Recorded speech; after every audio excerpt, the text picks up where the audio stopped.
to the cloud. Okay, so it should be recording now. Okay. So, Chapter 7, Risk of Module 4. So, there's a lot of, there we go. So a lot of opportunities and threats. Everybody's probably done some type of assessment to see what are the pros and cons. What can go wrong? Everybody's done this kind of thing before. Maybe not to the extent that we may in project management, and some people may have gone really far and done something much greater than we would do in project management. Really depends on the project. More longer term projects, you want to do a little bit more effort on the risks, in my opinion. If they're shorter term, there could be less opportunity for a risk to happen. Like if you have a 1 month project and you're starting now in July, the chances of a freak snowstorm happening in the middle of July are very, very slim. So you don't need to plan for it, or it's extremely low on your priority list of risks. But if this was a 3-year project, you might have to factor in a blizzard. So it really depends. So, but risk can go either way. They can be a positive or negative for you. So, excuse me, I got like this one thing I can't just swallow for some reason. All right, I think I got rid of it. Okay, so, and when we look at it, we're looking at the impact of these risks on our project. And when we're looking at that, we might be looking at the risk to our resources of our project, our people, our budget, our scope, our timeline, all this we're looking at risk from. And risk can come from almost anything. Could be the CEO retires unexpectedly, bad publicity in the news,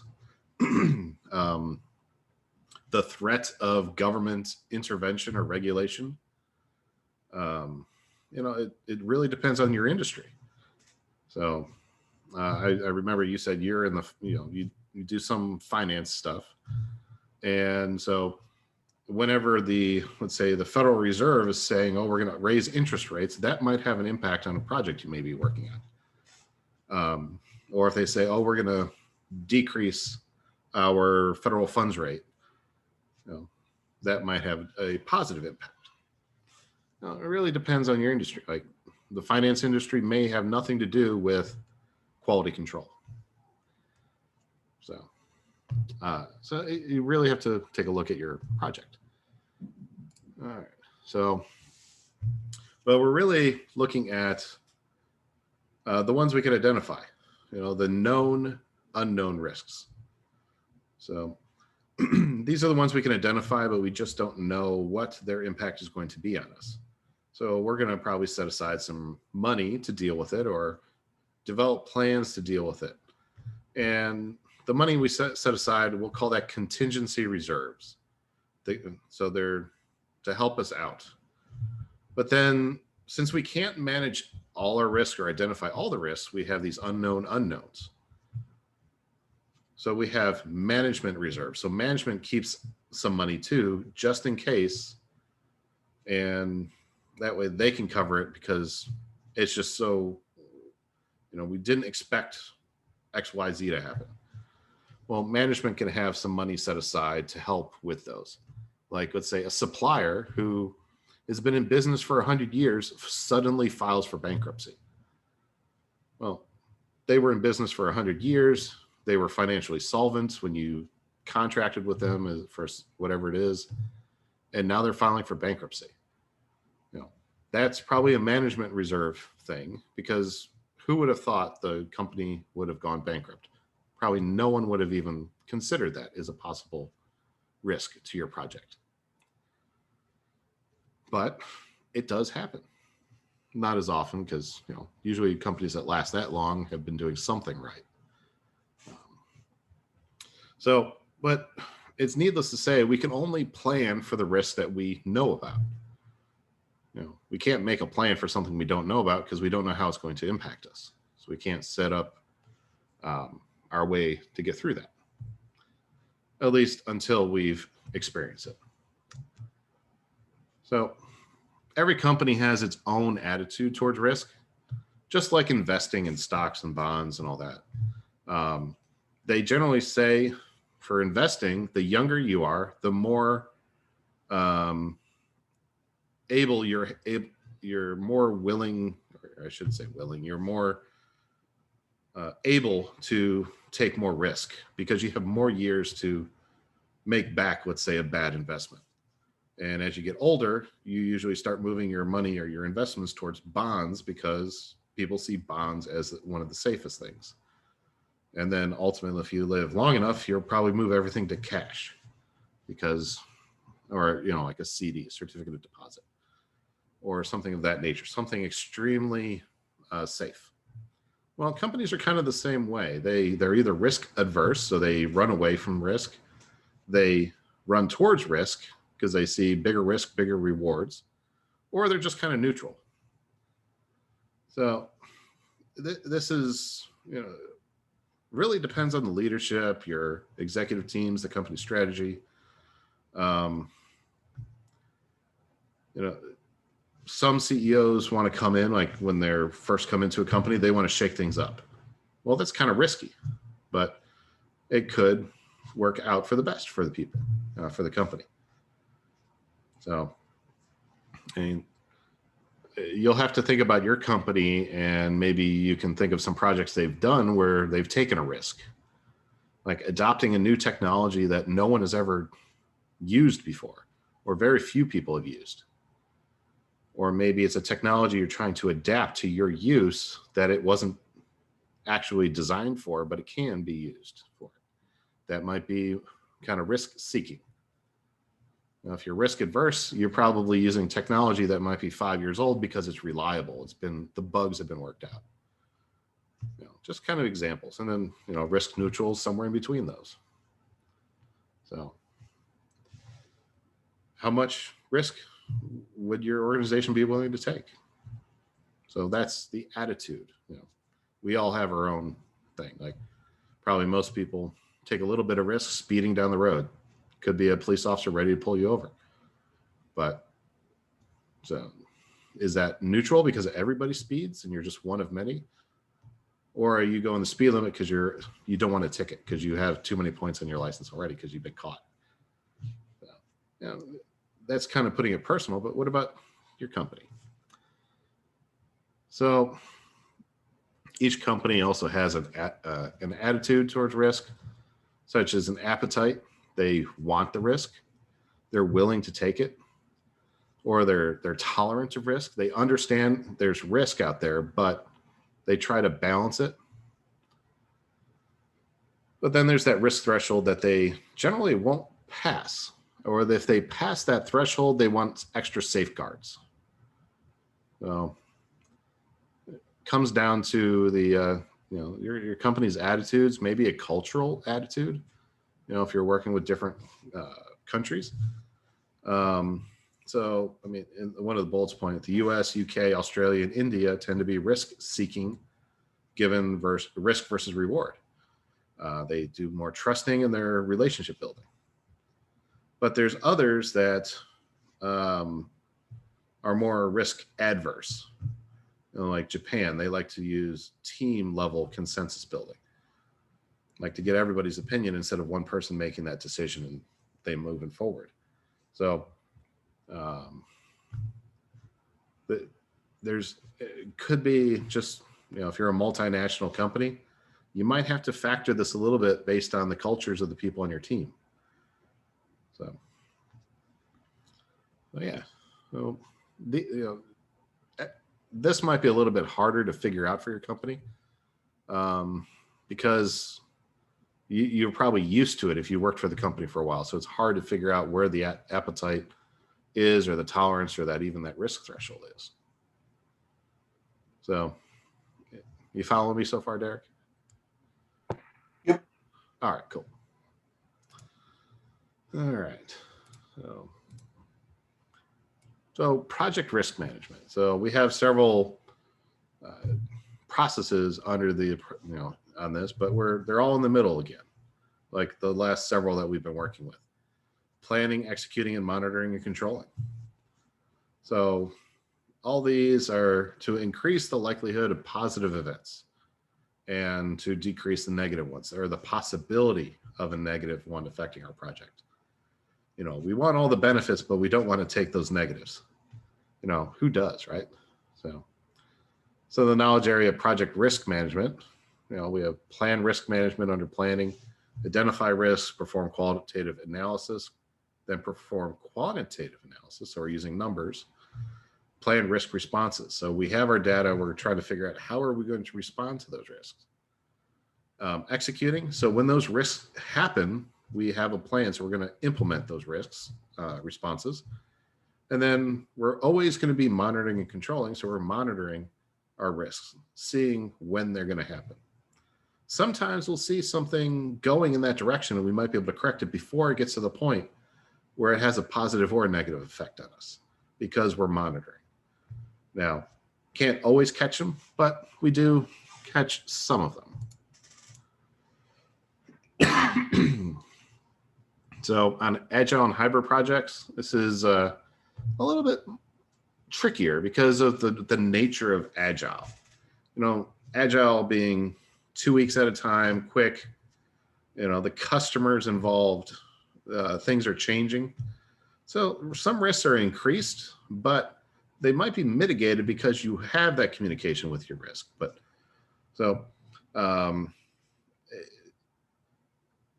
agile, the way they try to mitigate that is to give little chunks at a time, giving those increments of value. So the customer is getting something of value, and if whatever reason the project has to stop, the customer has something to show for it. Instead of spending a lot of money and having nothing, they've spent money and received the value, hopefully more value than they spent. So and the methodology of agile and hybrid, you know, they're adjusted to the project size. You know, a larger project, you might have a larger project, or, you know, staff on your project. You'll have more resources. But if it's a smaller project, you have a smaller team and maybe less resources. So it kind of scales with your project. You have that rolling wave. So you're planning. You're not trying to plan everything right in the beginning like the predictive project management. With agile, you're kind of planning for your next iteration while you're working on the one right before it. So you're not planning too far in the future, but you are doing some planning. So this way you can identify what requirements you have, because they might have changed because of maybe some other stories that you've completed. And that technical uncertainty will be modified because of the work you've already done. So you can build upon that. So these risks, you generally know them up front when you're doing this planning because of the rolling wave. And I will say that some agile projects don't go into detailed risk planning. They have some general risk planning, but because the iterations are so short, it's not worth, in my opinion, to do a month's worth of planning for a risk that may only happen during 2 weeks. So it's kind of like a cost benefit analysis on where you're putting your effort. Hopefully you do enough planning to deal with the risk that may happen, but it really comes down to how much effort you're going to do into that risk planning for a risk that's only going to last, let's say, a week or 2 weeks, whatever your iteration time period is. Now, there are times where that amount of risk planning is essential. For example, setting up a fireworks display, or a fireworks show for 4th of July.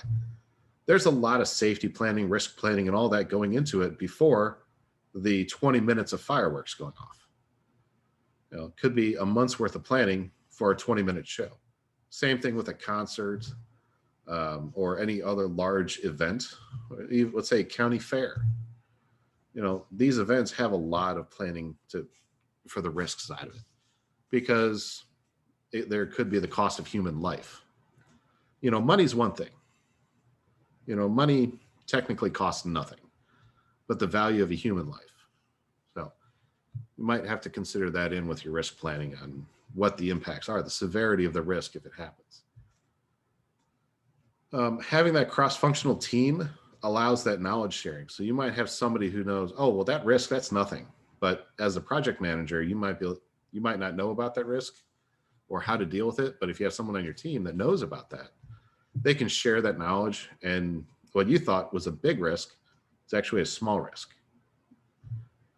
So you don't always have the cross-functional people in your teams on a predictive project.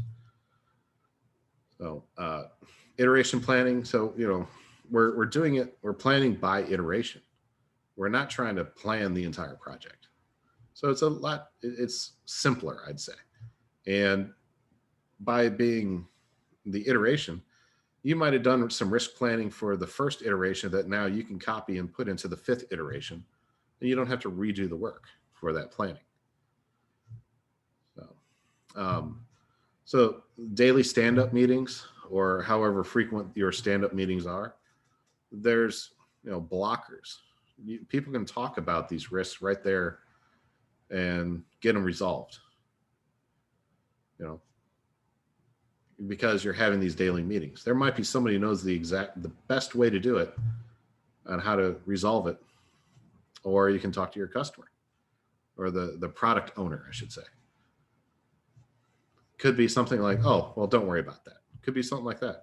Or it could be, oh my, we need to resolve this now, and you guys have a longer stand-up meeting, or set up a plan of attack and meet back in an hour. Retrospectives, looking back at what you've done, could there have been a better way to do it more efficiently or effective for your response of the risk? That can be talked about. Everybody can have their thoughts on it, and that way you get a more well-rounded or a 360 view of how that risk response was. So, or how to respond to anything that does come up. So, plan risk management. So our first process here. So we're going to have much shorter list of inputs. So our project charter, our project management plan, we're going to need everything we've created before this. So all components that we have. Project documents, we're just going to need the stakeholder register. Then of course our EEFs, our enterprise environmental factors, and then our OPAs, our organizational process assets.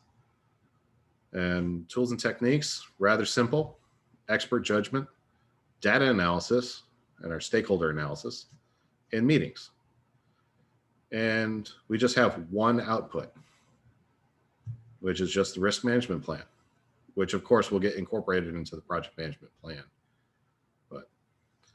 And this plan is just like it says on the slide here, it's how you're going to conduct the risk management activities for your project.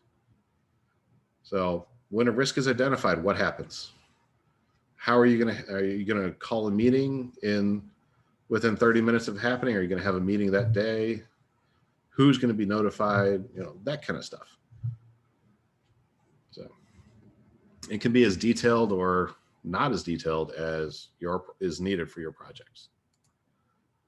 So we also need to categorize our risks. So we have to, the risk categories at the program or portfolio level. Now remember that program has multiple related projects in a program. A portfolio can have multiple programs that have multiple projects, but also the portfolio can have individual projects that fall under it directly. So it's just different levels of management, we'll say. If you decide to go further than PMP, there's the PGMP, project or program management professional. And then there's the PFMP, it's a portfolio management professional. I've never met a portfolio management professional. I've met many program management professionals. And it takes a lot to get to those levels, but it's entirely possible. Now, your industry might have specific risks. Like finance, quality assurance, insurance, whatever the industry is, there's a set of risks that you are used to seeing. Go ahead and adopt that list and use it. Why reinvent the wheel? Just use it. And then you can categorize based on how those may affect your project. Your project objectives, take a look at those, see what kind of risks might impact those. Root causes. So what would be the root cause of the risk? Is it personnel? Is it materials? Is it resources? Just trying to figure that out. Cause and effect diagram categories. So that's very similar to the Ishikawa diagram, the fishbone diagram. That can help you narrow it down too, or at least give you the possibilities of the cause that caused the risk. Internal versus external risks. So internal to your company, external to your company. So is it a supplier? Is it within your company? That's the issue. A vendor, a third party that you're using. Controllable versus uncontrollable. Well, if it's controllable, it should be a lot easier to solve, but if it's uncontrollable, you might need somebody else to solve it. So an example of a controllable versus uncontrollable, let's say power outage. It's uncontrollable because, you can't control the power company, but if you have backup generators, you might be able to consider that a controllable risk because backup generators should kick in, just as an example. And then project management versus technical risks. So project management is actually the management of the project. That might be, how you run your project. It could be how others are influencing how you run your project, or actually are influencing the project directly themselves, versus the technical side. Have you been given an extremely technical thing that you have no idea about and are still expected to figure it out and get it done? So all these different things can go into different categories for you to evaluate. So a risk breakdown structure. So we just have different levels here. So level 0, all sources of project risk. Level 1, we start breaking them down into categories. So we have technical, management, commercial, external. You can have as many as you want because we're only going to get more detailed. So the level 2, so technical risk, scope definition. Is it clear? Is it kind of vague? If it's vague, you probably want to get it cleaned up. Requirements definition. What is your client or your project owner, or I should say product owner or project champion wants from that project? Maybe you need to get those clarified. Estimates, assumptions and constraints. One thing that most people do is estimate low. So using the estimation techniques that we talked about previously could help, especially with cost and time. Those are usually estimated low unless you have a lot of experience in those areas. Assumptions, constraints. Sometimes we don't know all the constraints. And assumptions, that's just our own personal bias. Technical processes. We need the subject matter experts to come in and give us more information. Technology, computers and such. Or maybe we need a CNC mill, or we need a stamping machine, or all this other technology, or maybe a special software. Technical interfaces. Are we creating a software that needs to interact with another piece of software? Well, how are we going to do that? Do we need to develop an API or some type of language transition between one software to our software, and vice versa? So we might need a third piece of software in the middle to translate. And any more that you might identify under risk 2. So we have that etc. line. And we would do that for all our level 1s. And if we needed to, we could go to level 3, 4, or 5. But this might be as far as you need to go, just 0, 1, 2. Like I said, it always comes down to your own project to determine this, but this can really give you a head start on getting all this done. So the note here, if you need maybe a little bit more than what our book shows, the PMBOK guide, it says this came from page 406 of the PMBOK guide. So that might give you some more information on the risk breakdown structure. Risk terminology. So we're really looking at two words here: probability, so the likelihood of it happening, the percentage estimate of the likelihood of risk will occur, or an opportunity that can be seized or converted. So what are the odds, right? The probability. What is it? Trying to win the Powerball is like 1 in 278 million and change. But people still play because of there's that possibility. But the probability of actually winning Powerball, extremely low.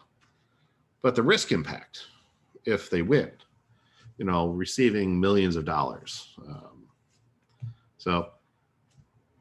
But we look at it from how it impacts our project. So is it going to cost us money? Is it going to cost us resources? Is it going to impact our schedule? Is it going to impact our scope? I mean, I already mentioned cost, but those are the big things we're looking at. The big three for the impact. And hopefully it doesn't affect us negatively. But, I say hopefully because it probably will impact us negatively. Or it has a great possibility, because we usually think of the negative risks that when we're doing this. But there is those positive risks.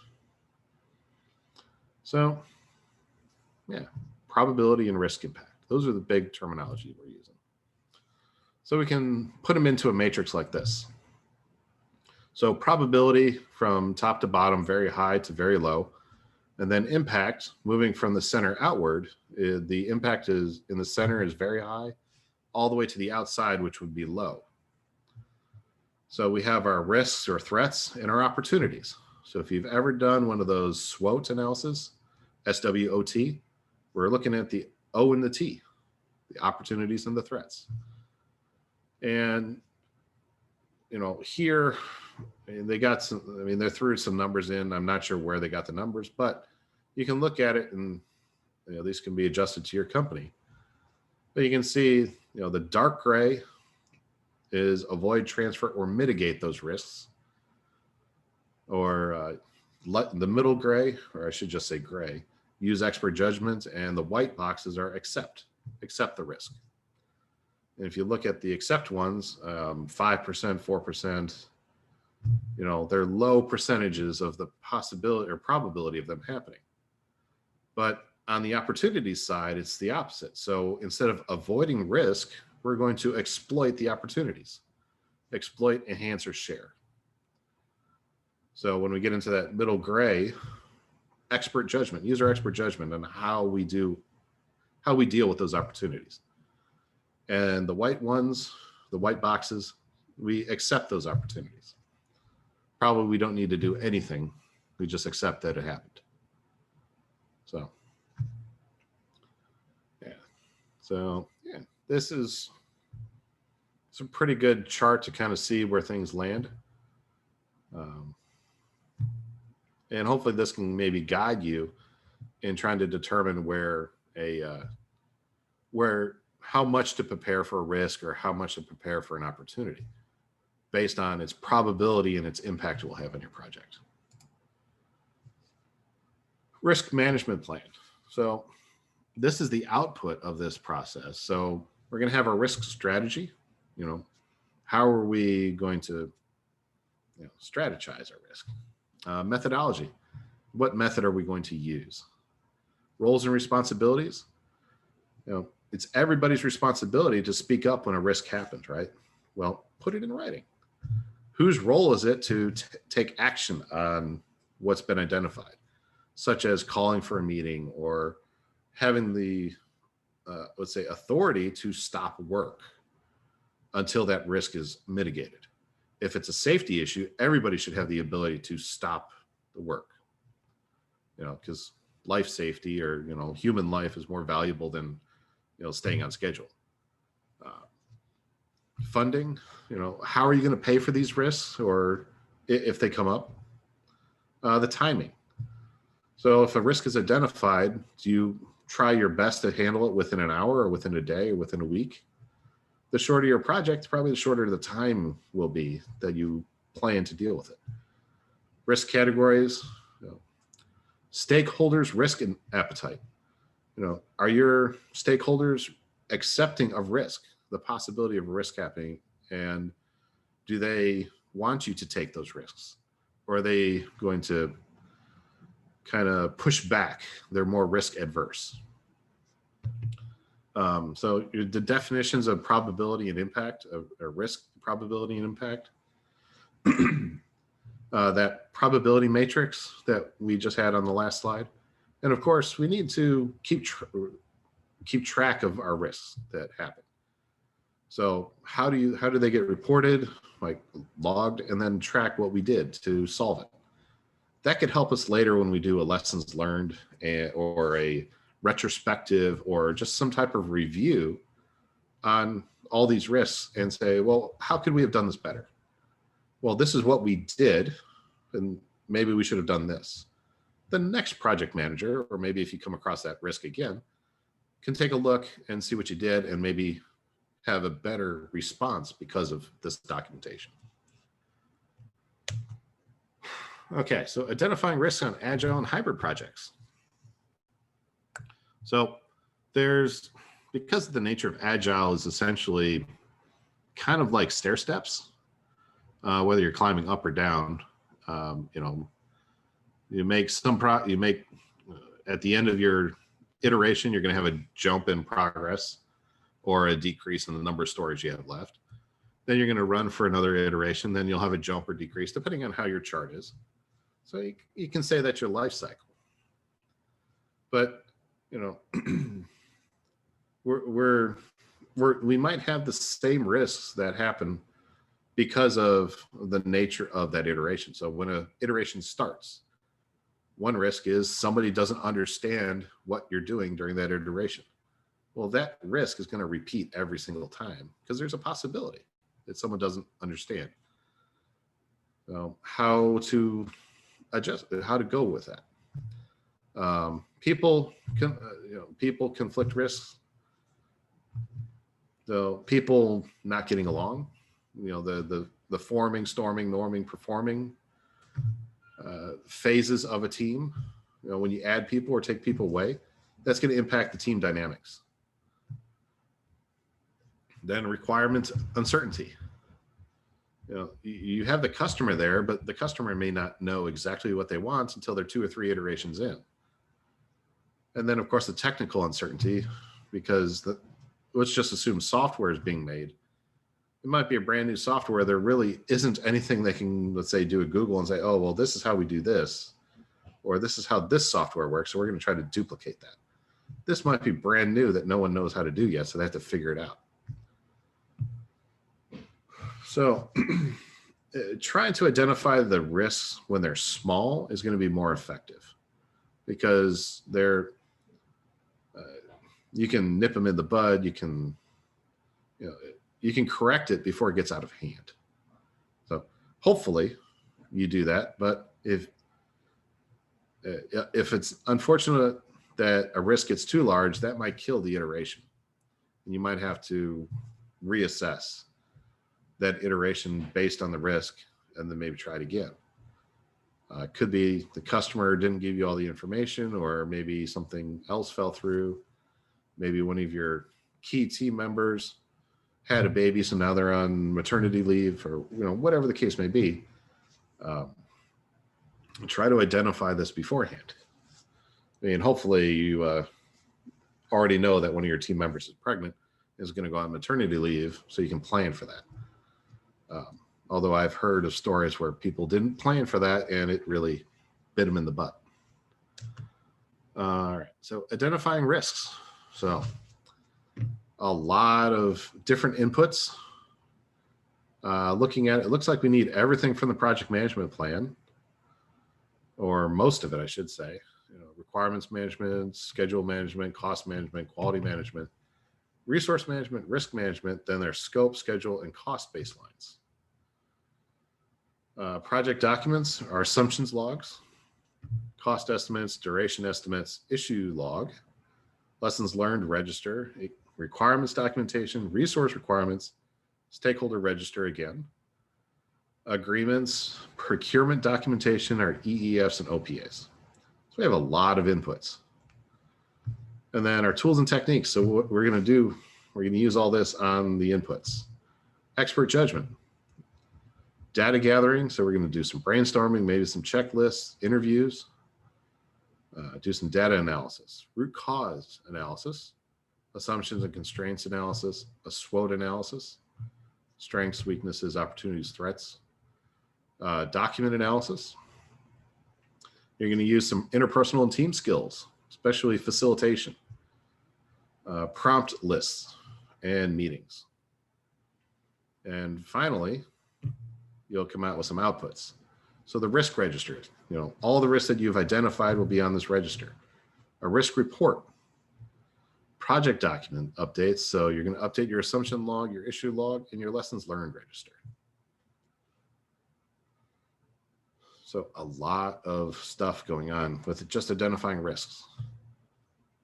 But the better you do in identifying your risks, the better prepared you are in your project. Same thing with planning.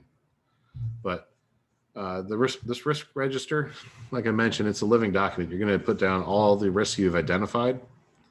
So when you analyze your risks, you'll put that on here. What are you going to do if these risks happen? So what's the plan? And then if you've run into issues, like when you've actually done the response, what issues did you have in that response? And was that response successful? So this is a great document to have because you can maybe see how your responses to risk has evolved throughout your project. So risk statements.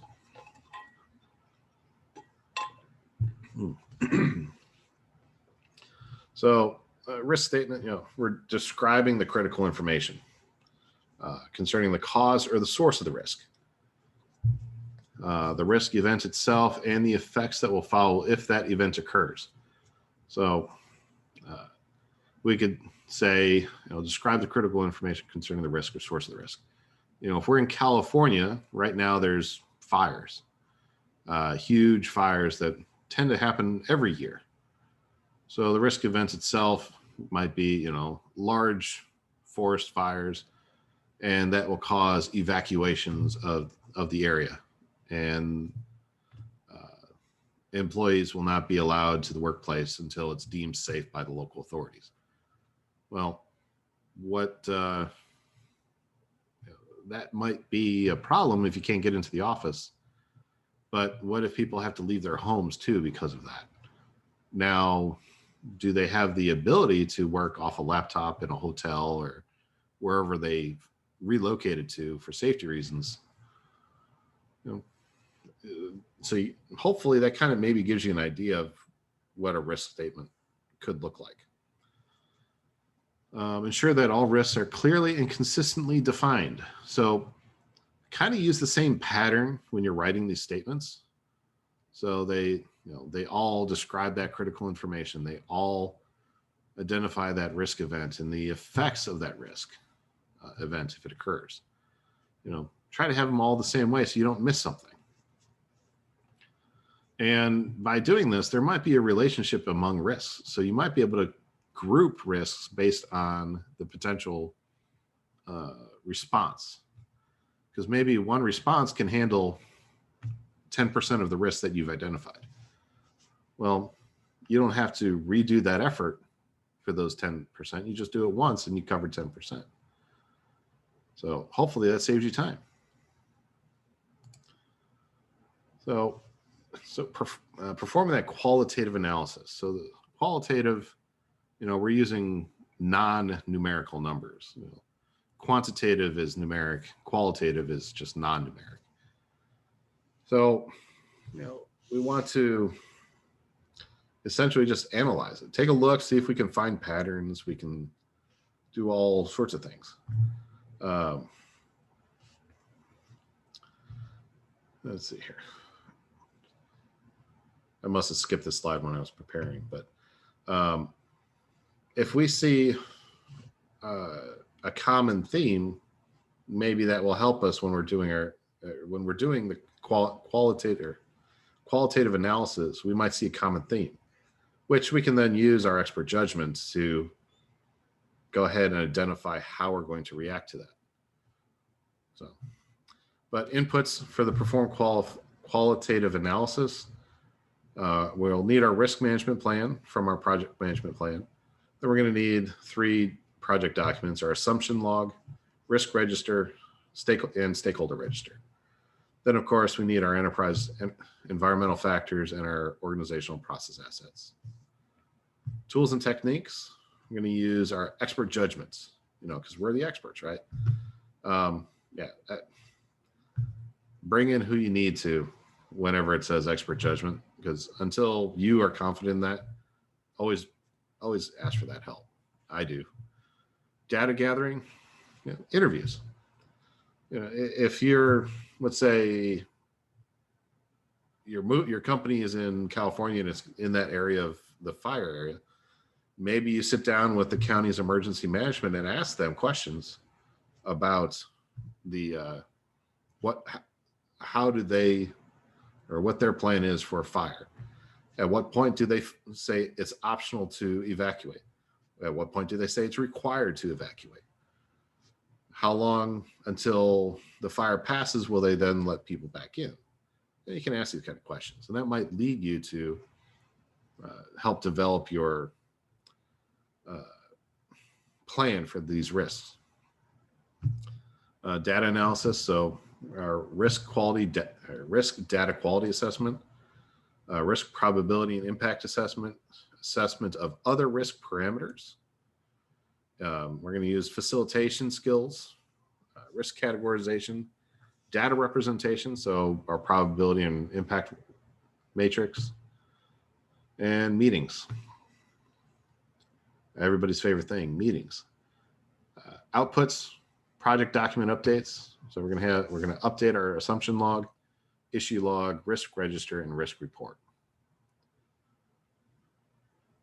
So it does have a note here that on Agile project, the Scrum Master is the one who's going to try to remove these blocking. If something's blocking the project from making progress, it's the Scrum Master or the project manager who should take the lead in trying to remove those blockers. And the product owners have the big view of what the risks are. So the Scrum Master, who's the project manager, may not have the full overview because there might be several teams working for that project owner, and you're just a small part of it. You're doing, let's say, one part of the application where there's 3 other teams doing other parts of the application, and all the work's being put together at the end. So you might not have the full picture in Agile in a software development, as an example. Qualitative analysis.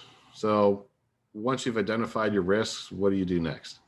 Well, we're trying to determine each risk's uncertainty, the priority, and the urgency of the risk. So, if the power goes out, is that an urgent thing that needs to be resolved, or is it a high priority? The uncertainty of the power going out, I mean, in the United States, at least, the power goes out less than 1% a year in most areas. Other parts of the world, it might be as high as 10% or even higher. So the priority of that risk might be higher up on the list. Maybe through the project, you invest in a backup generator for those parts of the world. And now urgency, the power going out may not be an urgent thing for you to fix, but it might be a very high priority and a very urgent thing for a hospital. So, all these different levels that we might have to figure out. And once you start doing this, the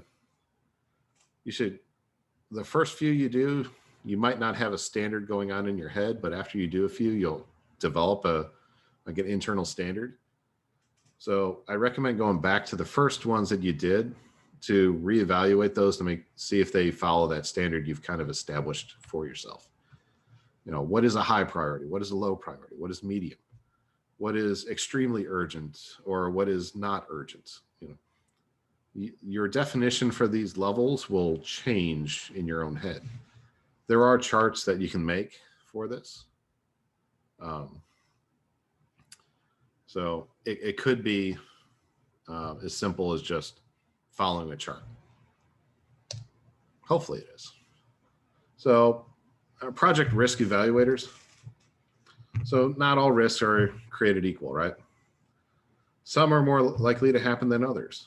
You know, the power going out is probably less likely than somebody not refilling or starting another pot of coffee. You know, somebody forgetting to start another pot of coffee is probably a medium risk, but power going out is probably extremely low. Some are more urgent than others. Depending on your workplace, you might need to have like 3 coffee pots going at the same time because that's how urgent people need coffee. Or you just start stocking Red Bulls and that's where people get their caffeine fix. But would running out of coffee have the same impact as the power going out? If the power goes out, I mean, the coffee is going to get cold anyway or not be brewed, but what is going to stop more work? People not being able to go over to the coffee and pour a cup or the power going out. So evaluating these along these lines, you know, likelihood of it happening, how urgent, the impact, use a high, medium, low, and try to use common sense when doing this. Don't try to get fancy with it. Just use common sense. At least that's my recommendation for you. So how are we doing, Derek? Good. Okay, I appreciate that. So quantitative analysis. So we're going to start doing some numerical numbers here. We're actually going to analyze the data. Excuse me. So a lot of inputs, a lot of, it looks like essentially the same inputs, maybe some different ones. So project management plan, we're going to use a few things out of there. Our risk management plan, which we've developed. Our scope baseline, schedule, and cost baseline. So we need to know what our plan is, our baselines, to see how that will be impacted when we look forward. Project documents, our assumption log, the basis for our estimates, our cost estimates, cost forecasts. Now that one might not be as important depending on how long our project is. You know, if our project is going to be 3 years long, well, that might be more important than if our project's cost is going to be a month long or even 3 months long. You know, costs don't really change that much over 3 months, but they may over 3 years. Duration estimates, milestone list, resource requirements, risk register, risk report, and schedule forecasts. Our EEFs and OPAs, and then with our tools and techniques. Once again, expert judgment. Data gathering, so we're going to do some interviews. We're going to do some facilitation, so we're going to need those skills. And representations of uncertainty. Data analysis, so we might have some simulations. Sensitivity analysis, like the what if analysis. Decision tree analysis. And influence diagrams. Outputs, we're going to have our risk report. So a lot of stuff that we have a lot of things to do with to get one report out of. So we're actually, like I said, putting numbers to the risks. So we're going to assign values to, let's say, the high risk, the medium risk, low risk, their impact, urgency, you know, that kind of stuff. Agile, it's performed the same way, but we're not doing it all for the entire project at once. We're only dealing with the relevant risks for the iteration that's coming up. So we're kind of doing a short form of this in Agile. So quantitative analysis. So or quantitative. That's how I remember it. So we're dealing with numbers. So we're quantified according to their expected monetary value. How much is it going to cost us? And then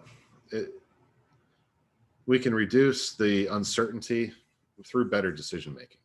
So this should help us get to a numerical rating of our risks. So we might actually find out that based on our ratings, one that we thought was actually a lower ranking actually is a higher ranking because of the values that we've assigned to it. So who knows? So here is kind of like our estimating, our 3-point estimating: optimistic, most likely; pessimistic, worst case, best case, most likely. So when we're interviewing people, we can just ask them, well, if this happens, what's the best case scenario? What's the best case that's going to cost us? Well, design is $3 million. Most likely it's going to be 5 million because, might have extra things. Worst case, it would cost $10 million. So we can do that simple average, or what they're calling triangular here. You add all three, divide it by 3, and you get 6 million. But then it has beta, which it's just a weighted average. This is my preferred method. So it's optimistic plus 4 times the most likely plus pessimistic, which will give us a value of 5.5 after we divide it by 6, because we have 6 numbers that we're dividing. So like I said, my favorite is the weighted average here. But it's just that 3-point estimate that we've talked about before. So design and construct, and then we got total project. So optimistically, $29 million. Worst case, pessimistic, is 48 million. But I would say it's probably going to end up around 36 million, because if we're building a building, designing a building and having it built, there's going to be some cost overruns. So it's not going to be 29, probably going to be around that 36 in my estimate, and based on how this is laid out. So yeah, pretty straightforward for doing, interviewing to get to these numbers. So interviewing a subject matter expert, interviewing a contractor. If you're doing a construction, they have a rough idea of how much it costs per square foot or per yard of concrete poured, or all the work that's involved. They can give you some rough estimates. So probability distributions. So it's just if we want to say what's 50% likely the number going to be, the probability of it being in the middle. So the cost based on this is 37.3 million. So we're the probability graphed against the possible results. So X and Y. The beta changes a little. It's not as pointed, because you're adding more weight to the most likely. So it has that a little bit of a more curve to it.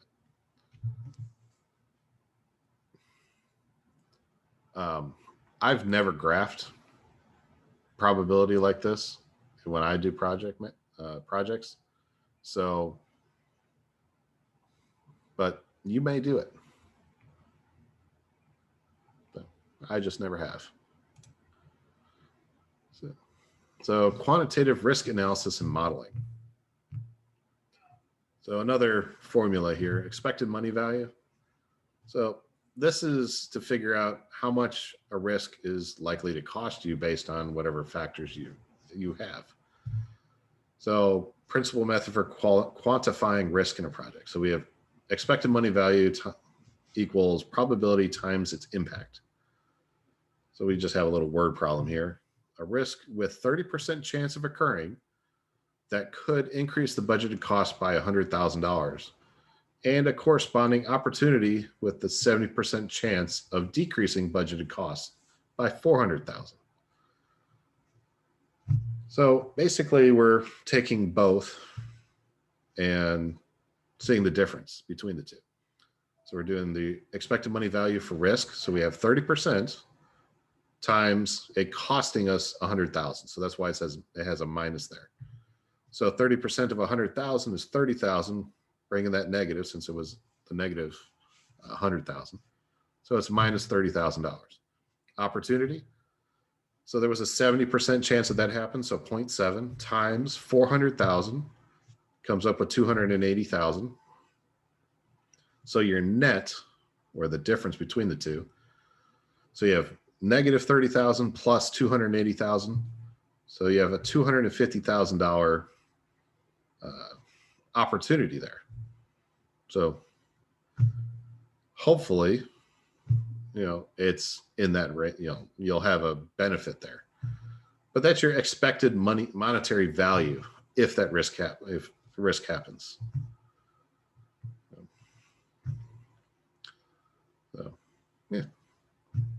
I've never done this on a project also, but I could see how it'd be worth to figure out, should I take a risk?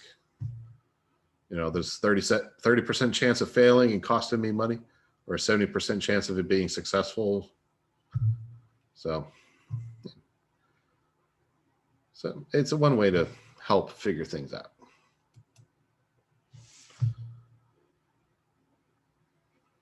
All right, so decision trees. So we're looking at, let's see, diagramming and calculating technique for evaluating the implications of a chain of multiple options in the presence of uncertainty. So I've never done this either because I've never done the first step. So, but I can see how this happens. So, all right. Hey, Derek, I'm going to have to take a break. My wife is yelling for me. Is that Okay, that's fine. All right, so I'm going to pause the recording. Okay, so we can use decision trees to kind of take a look at, first we make one decision, then we make another decision and see the cumulative impact. So here on this screen, we had the decision to reduce scope. So based on the numbers, it should come up to a net earned money or estimated money value of $795. But then once we look at maintained scope, well, that's $550,000. So our decision, we're looking for the highest EMV option. So in this one, we'd actually be better off to reduce the scope based on whatever risk this is and the impact of reducing the scope. So we can kind of use it to compare different options, I should say, not a sequence of events. So based on either reducing scope or maintaining our scope of our project, the best choice based on the numbers alone is to reduce the scope.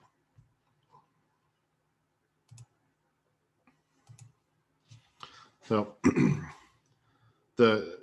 actually doing the decision tree analysis, this is essentially what we did here.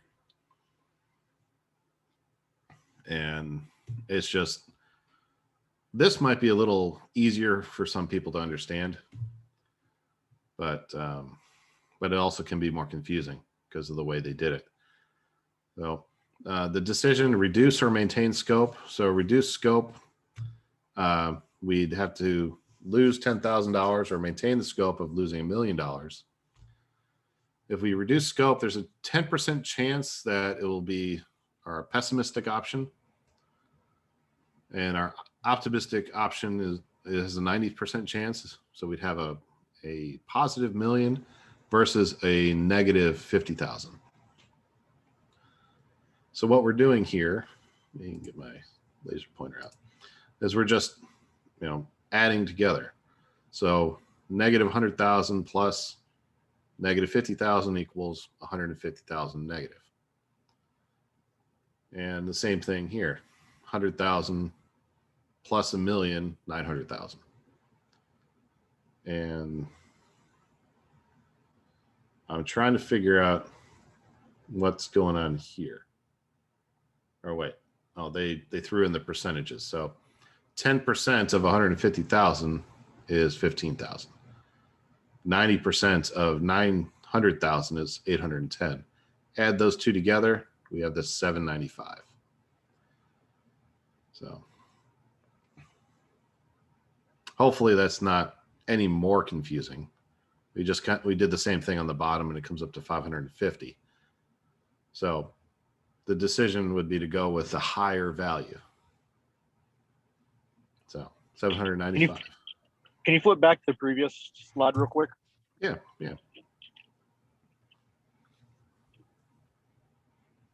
I kind of like that one better, but that's just me. Yeah, this one's easier to follow for me also.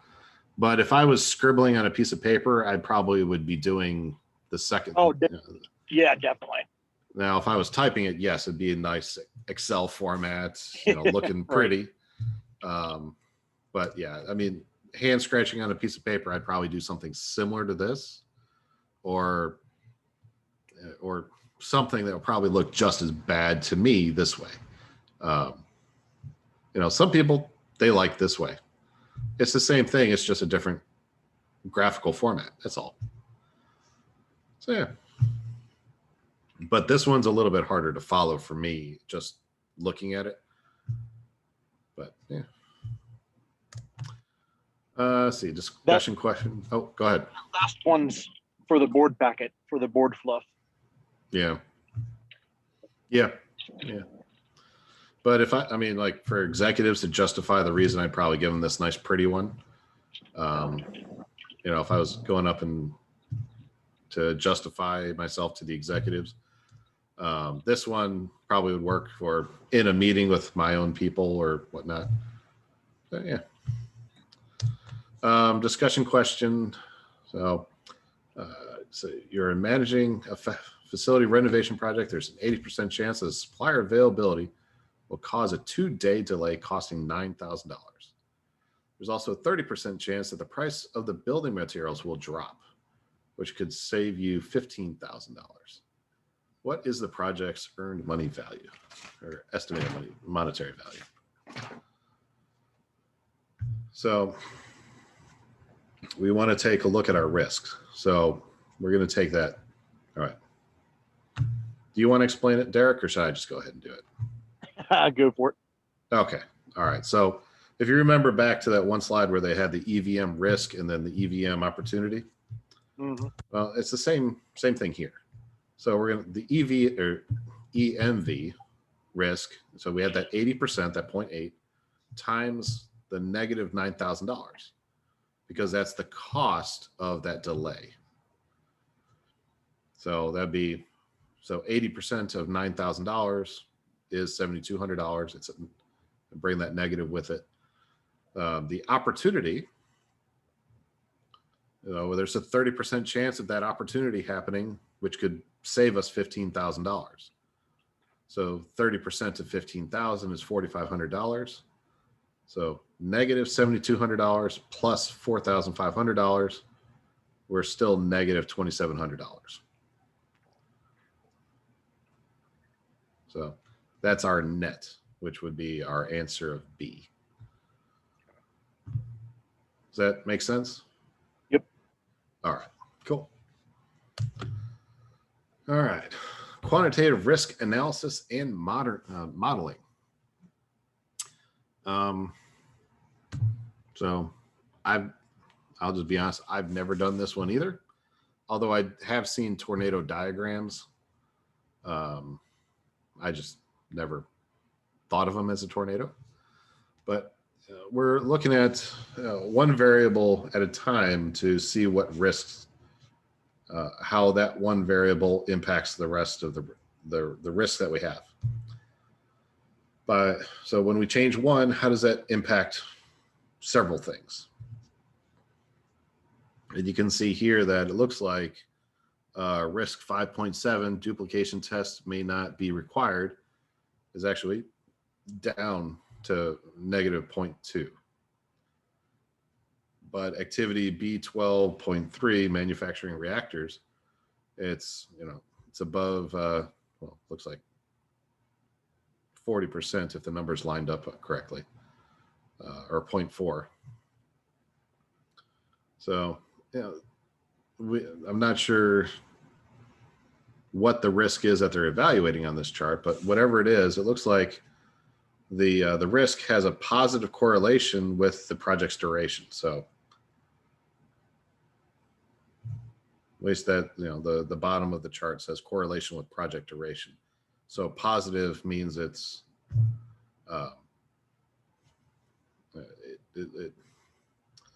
trying to think back to my statistics days, that they are related. The negative so positive means it's going up from left to right.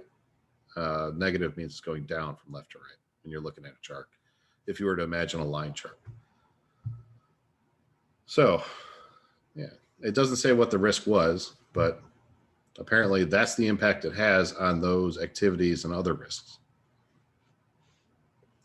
But manufacturing reactors. So apparently this might have something to do with nuclear. Construct control room it's got on there. Provide temporary facilities. Yeah, I think this might be something to do with like a nuclear thing. Maybe a nuclear power plant. But yeah, so this would be on page 434 of the PMBOK guide, figure 11-14. So simulation here, the Monte Carlo analysis. Once again, another one I've never done in a project. I've done it in academic classes, but we're looking at the cost and plotting it as the probability increases.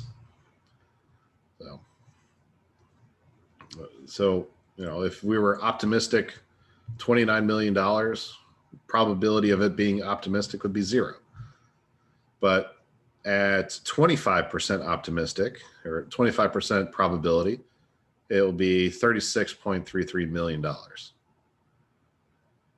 The most likely being at 35 million. Well, there's a 17% chance of that happening. But 100% chance of it being $48 million. So as I would read this, it's going to cost between 29 and 48 million. It's just the probability of where it falls within that. So they didn't do the weighted on this one, it looks like. Or yeah, the weight is 36.3, I think. Yeah. But yeah, I don't really see the value of a chart like this, personally. I don't know about you, Derek. No, maybe for presentation, but not Yeah. for like decision making or internally. Yeah, I agree. Presentation, just something to look pretty. Because some people like to see pretty pictures. Other people like to see data on a sheet of paper. But this is, knowing your stakeholders, knowing your audience will tell you if you will need to make these pretty charts or just put up there, stacks of numbers. All right, plan risk responses. So how are we going to respond when a risk happens? So essentially what we're doing is we're going to look at every risk and then figure out a plan. If it happens, this is what we're going to do. That's essentially what this is about. But as you can see here, there's a lot of inputs, tools and techniques, and outputs.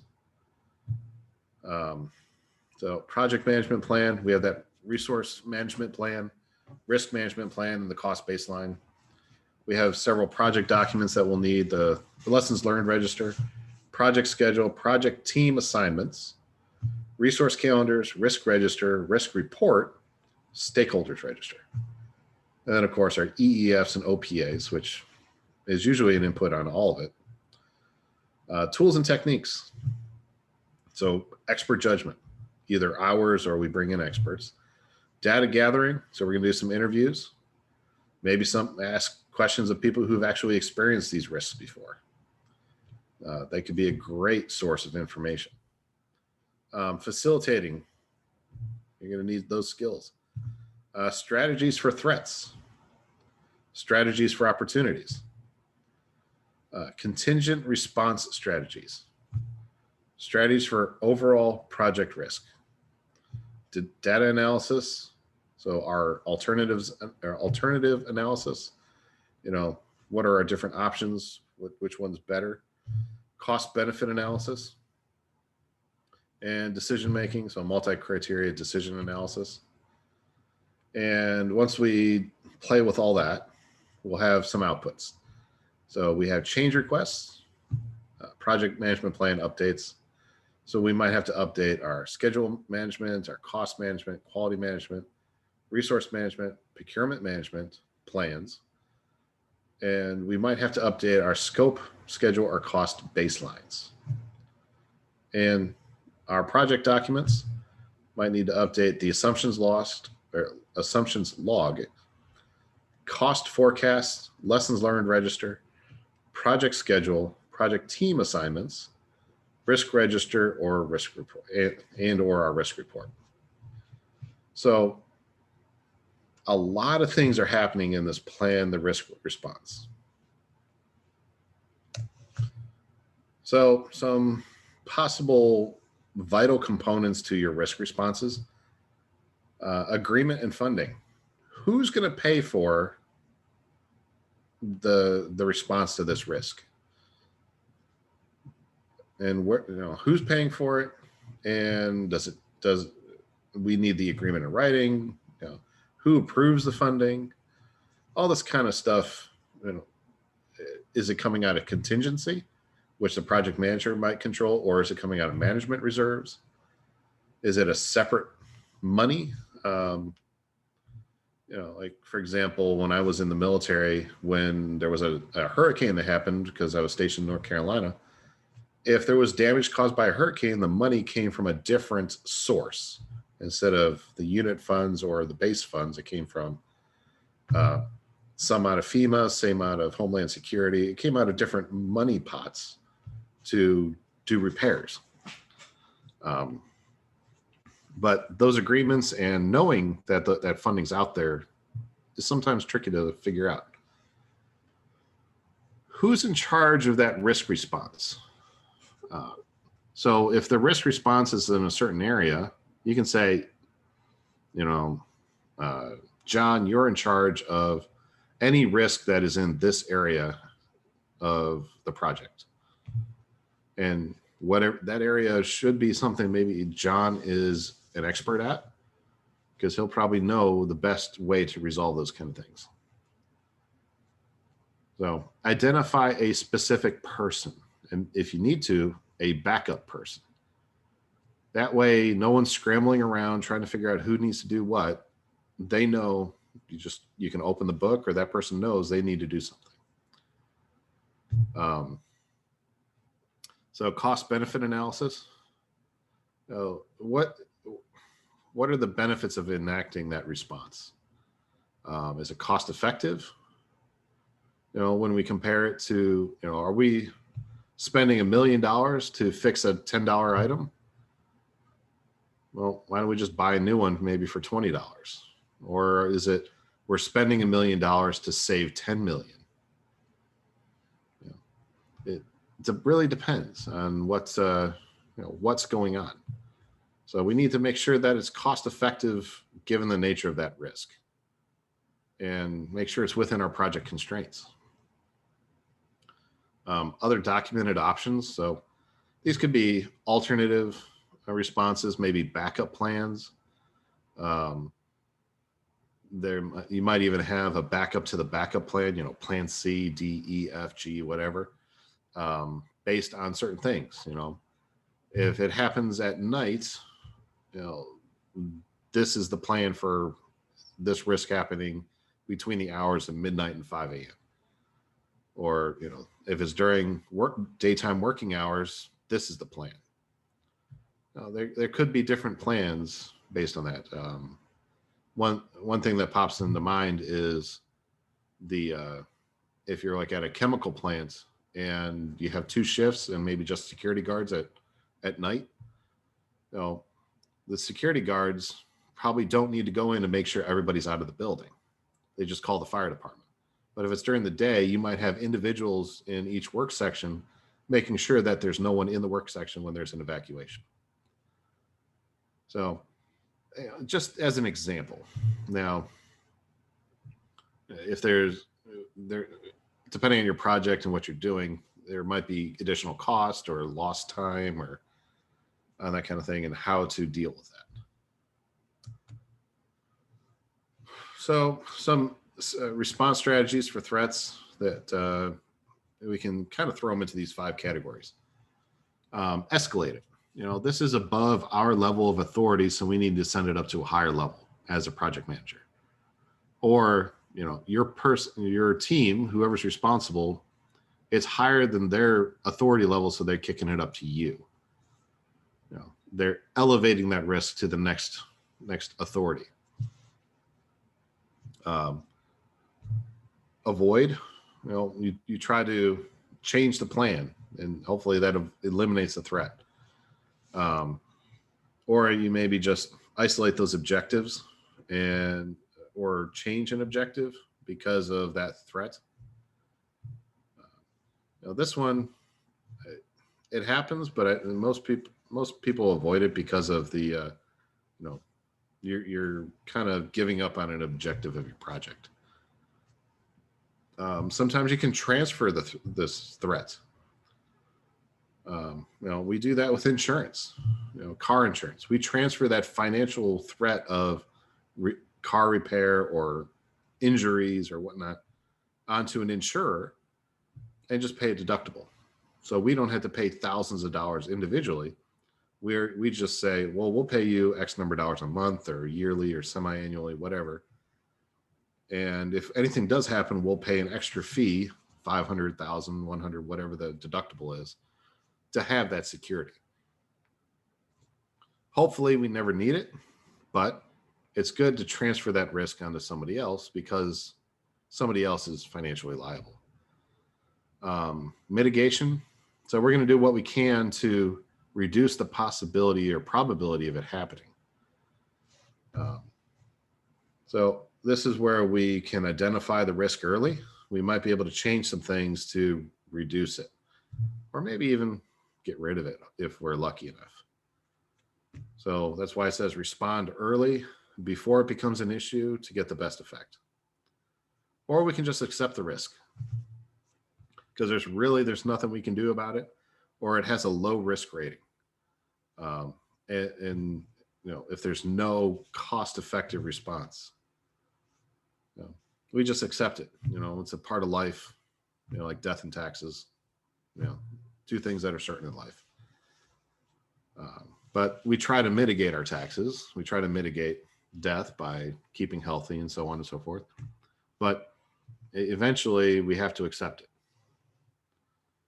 I didn't mean to go all gloomy there, but just kind of felt right with accepting it, the accepting strategy.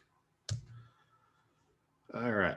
So opportunities. Well, we have similar ones. So we have escalate and accept, but we have a couple ones in the middle here. So escalating it, we might need permission to accept an opportunity based on what it is. I mean, just like with the threats, we might have to kick it up higher because it's outside of our authority. Well, accepting a opportunity might be outside of our authority too. So we want to reach out to that authority and give them all the details so they can make a decision on what to do with it. Exploit. So we can take advantage of that opportunity and wring it for all it's worth. So basically, you know, we control that opportunity and we're going to get the most out of it. We might have to add some things like, you know, we have the opportunity, but we might have to add more resources to get the most. We might have to spend some money to make money because it's such a good opportunity. But we need to make sure that we eliminate the possibility of maybe over exploiting and then it becomes a threat. So while you might want to jump in feet first, you might want to test the water with your toe before diving really in there. Share. So having a third party come in and helping you realize that opportunity, let's say a consultant could come in and teach you how to take advantage of such an opportunity. So the consultant gains because they're getting paid, but your company would gain because you're getting most of the rewards from that. So just an example with a consultant, but hopefully you get your money's worth out of the consultant and then some. Enhance, so we can do what we can to increase the probability of, or the impact of, that opportunity coming. For example, you want to play the Powerball. I mean, yeah, you can buy one ticket and you have 1 in 237 million possibility of your probability of getting it. But if you bought 2 tickets, you just doubled your probability. Now, you're not going to buy 237 million tickets to ensure that you get it. But there's that point you need to figure out the best point. So you might have to use maybe some management reserve funds for this to put you in the best position to take advantage of or the opportunity that you're trying to encourage. But don't invest in Powerball tickets in a company, for your company. I don't recommend it. Or you can just accept the opportunity and don't really do anything to actively pursue it further. Could be that it's not really viable of an opportunity to chase down. It's not cost effective. Like, it's not going to bring you more money or more return on your investment in it. Or it just has a low rating. So yeah, it could be like, oh, hey, we got a little opportunity. Well, okay. And just move on. So these are the 5 levels of responding to opportunities. So as you can tell, there's different levels of going for it or, just being okay with it. All right. So what is not a valid way to respond to a threat? What do you think, Derek? Probably exploiting it. Yeah. Yep, you're right. So, yeah, a threat you want to mitigate instead of exploit. So, yeah, exploit is associated with trying to get more out of it. So you don't want to get more of a threat. You want to try to mitigate it. So, yeah, so exploit is with the positive side. And so exploit is the correct answer for what is not a valid way to respond to a threat. So great job. All right, contingent response strategies. So this is essentially like a backup plan. Most of us probably have subconsciously came up with a backup plan for what we would do in certain situations. And it's only executed when your primary plan fails. For example, driving to work. It's a rather simple example, but you have your primary route that you probably use. But what backup routes do you have? What other roads could you take if there was an accident or road construction? Could you use public transportation? What other opportunities are there for you? So these are, like it says here, contingency or fallback plans or backup plans. And there's a trigger event that causes you to use these plans and maybe release contingency funds by the project manager to pay for it. So hopefully your primary plan does not fail, but that's in a perfect world. I can say that most of my primary plans worked okay, but then I had to fall back to a contingency. And, but every time that happens, you learn. So the next time you develop your primary plan, you incorporate that, and you'll get better and better over time. Just like anything else, project management, you're practicing. Just like a doctor practices medicine and gets better over time, we're doing the same thing in project management. You're not going to go out into the world and be the best project manager ever. It takes time. So, risk response planning outputs. So, I mean, we mentioned these, but change requests. So we might have to change some part of our project because of what we've identified as a risk. And our response to that risk may require that modification to our projects in some form or fashion. Now, we will be talking about the integrated change control process. So where we'll actually dive into what actually is a change request. But I know I keep mentioning, we might have to do a change. Well, we'll dive into that. So project management updates or plan updates. So we might have to change our baselines based on these risk responses, our cost baseline. So something might be more expensive because of a risk. We might need to spend more money to mitigate a threat. It might happen. Or we might have to adjust our schedule because of we're expecting a risk or a threat to happen, and it's a 90% chance that that's going to happen. So we're going to add a day or two because we expect it to happen. So we might have some changes like that. So that's why updating our schedule, cost, our quality, resource, or procurement management plans may need to happen because of these tweaks that we've identified are our risk probability happening. So we're going to try to mitigate those, make those risks less impactful on us. Project document updates or risk register. So these trigger events, what's going to trigger us to actually do the response? At what point are we going to make that decision of we need to respond, or no, we can just leave it alone?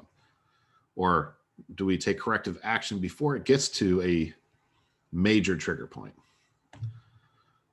We might have identified new risks. We're not going to think of them all when we first do this list.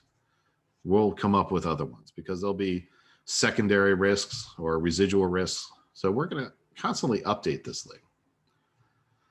Risk report. We've already talked about risk reports. Assumption logs. We're going to update those. Cost schedule and team assignments. We might maybe add some duties onto people, or especially assign them to monitor certain risks because of that's their area of expertise. So they're going to be the first one to notice when something's going wrong. And then lessons learned. How are we going to, we're going to put in there what we've done and what we learned from it. So hopefully the next time it happens, or the next project manager that takes a look at this document can avoid the same problems we ran into. So here we're going, what is used to monitor low priority risks? What would you use? Low priority lists, watch list. Yeah, you're going to use a watch list because they're low priority, so they might have little to no impact on you, but there's something you should keep an eye on. So you might not have fully developed a response to them because they're so low impact. But you need to keep an eye on them because they can impact your project. So these might be low priority, and you just come up with a plan when they happen. Because like I've been saying, you can't plan for everything. And otherwise, you might take a year to plan a project, and then the project takes 3 months to complete. So this is, it's going from a lot of the prep and the PMBOK guide is going from the angle of you're doing everything, but it's just tools in a toolbox. If you're screwing in screws at your house, you're not going to grab the hammer. you're just going to grab whatever screwdriver you need. So you might not need some of these things that we're going over, but it's good to know about them for when you do bigger projects and you need these things. All right, so implement risk responses. So if I remember correctly, I believe this one's under the monitoring and controlling category or group, if I recall correctly. But, you know, this is the risk is actually happening, so we need to respond to it. So we're going to have a risk management plan, project documents, our lessons learned register, risk report, and our organizational process assets. Our tools and techniques, we're going to be using expert judgment again, influencing for our team skills, our interpersonal and team skills, and our project management information system. So outputs, well, we might have some change requests, project document updates. So we might have our issue log, lessons learned register, project team assignments, risk register, and risk report. So basically, we're making sure that the risk is identified, that our responses are executed as planned, and we've notified or had actions done by the relative stakeholders that we need action from. So we're actually executing our plan. So steps to implement response. So we have to agree. Now, this might be accelerated or slowed down depending on the immediate, how fast you need to respond. So you might not have time to sit down, discuss, and agree on an appropriate risk response. You might not have that time, depending on what it is. Allocating resources, usually the project manager has the authority to do this. Assign appropriate team members, usually the project manager. Executing the response, well, it would be your team members. As a project manager, delegate. Submit change requests if they're needed. And update as needed the issue logs and the other documents you see on the screen here. So perfect world, that's how it would work. Imperfect world is probably going to be a little bit of chaos, but maybe controlled chaos because you're the project manager and you can control the world, right? So it's kind of what, you're going to assess, you're going to make a decision on how to respond. You're going to make sure you get what you need to do the response, have your people do it, and then clean up afterwards. Kind of how I see it. So like putting out a fire that you might do at your current position already. You just might do it all within your head. Monitor risks. So this one's actually monitoring and controlling. The other one was executing, the executing group. But inputs, project management plan, risk management plan, project documents, our issue log, lessons learned register, and risk report, our work performance data and work performance reports. So we need to have something where we can maybe see a trend that's going towards our risk. So that's why work performance is now involved. So tools and techniques, we're going to do some data analysis. Might be technical performance analysis or reserve analysis, audits, meetings. So you're going to take a look at that data, see what's going on.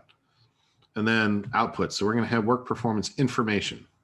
We might need to change something or maybe look more at something. So work performance is still involved. Change requests, do we need to modify a process or things of that nature to redirect it away from a threat and maybe closer towards an opportunity? Project management plan updates. So anything that needs to be updated in the project management plan. Project documents. So the assumptions logs, issue log, lessons learned register, risk report, and maybe even an organizational process asset needs to be updated. So when we're monitoring, we're trying to improve our efficiency throughout the project lifecycle to optimize our risk response. Now, monitoring risks, it's not like someone is sitting there 24/7 and that's all they're doing. You'll probably hear as a project manager, maybe some of your people are mentioning some things or they're concerned and they bring it to you. That might be the first time you actually hear about a risk that may be coming. And that's when you can start monitoring. You can ask for the work performance data and the reports and maybe do your own analysis, call a meeting to see what other people think about it too, and then get to your outputs. So while you're constantly monitoring, it's not like it's the front and center thing of your mind in a project. The larger the project you have, you might have someone dedicated to risk or safety or whatever. That could maybe be under this person, or they could do this while they're doing that stuff. So one thing that we may do, depending on the length of our project, is to reevaluate everything we've identified as a risk. Our assumptions, are they still valid? Has a risk become more or less probable? If we predicted a blizzard as impacting it or a California wildfire, is that more or less probable now that we're getting into summer or winter? Well, if we're getting into winter, it's probably less likely that a wildfire is going to happen. But if we're in the middle of summer, it's probably less likely that a blizzard is going to happen. So maybe you make some adjustments. Now the risk impact.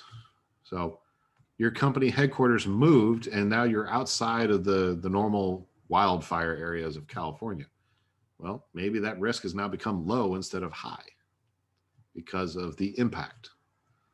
Maybe the probable will also drop too.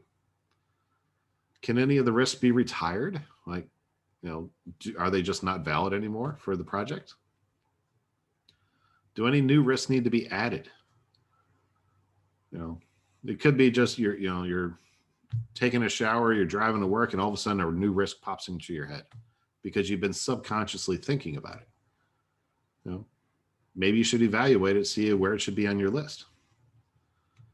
So, and then finally, are your risk management policies and procedures being followed? If they're not, why are they not? Is it because they're not really logical, or should they just be rewritten to the way people are currently doing it because that's kind of the natural way to do it? That's something to evaluate.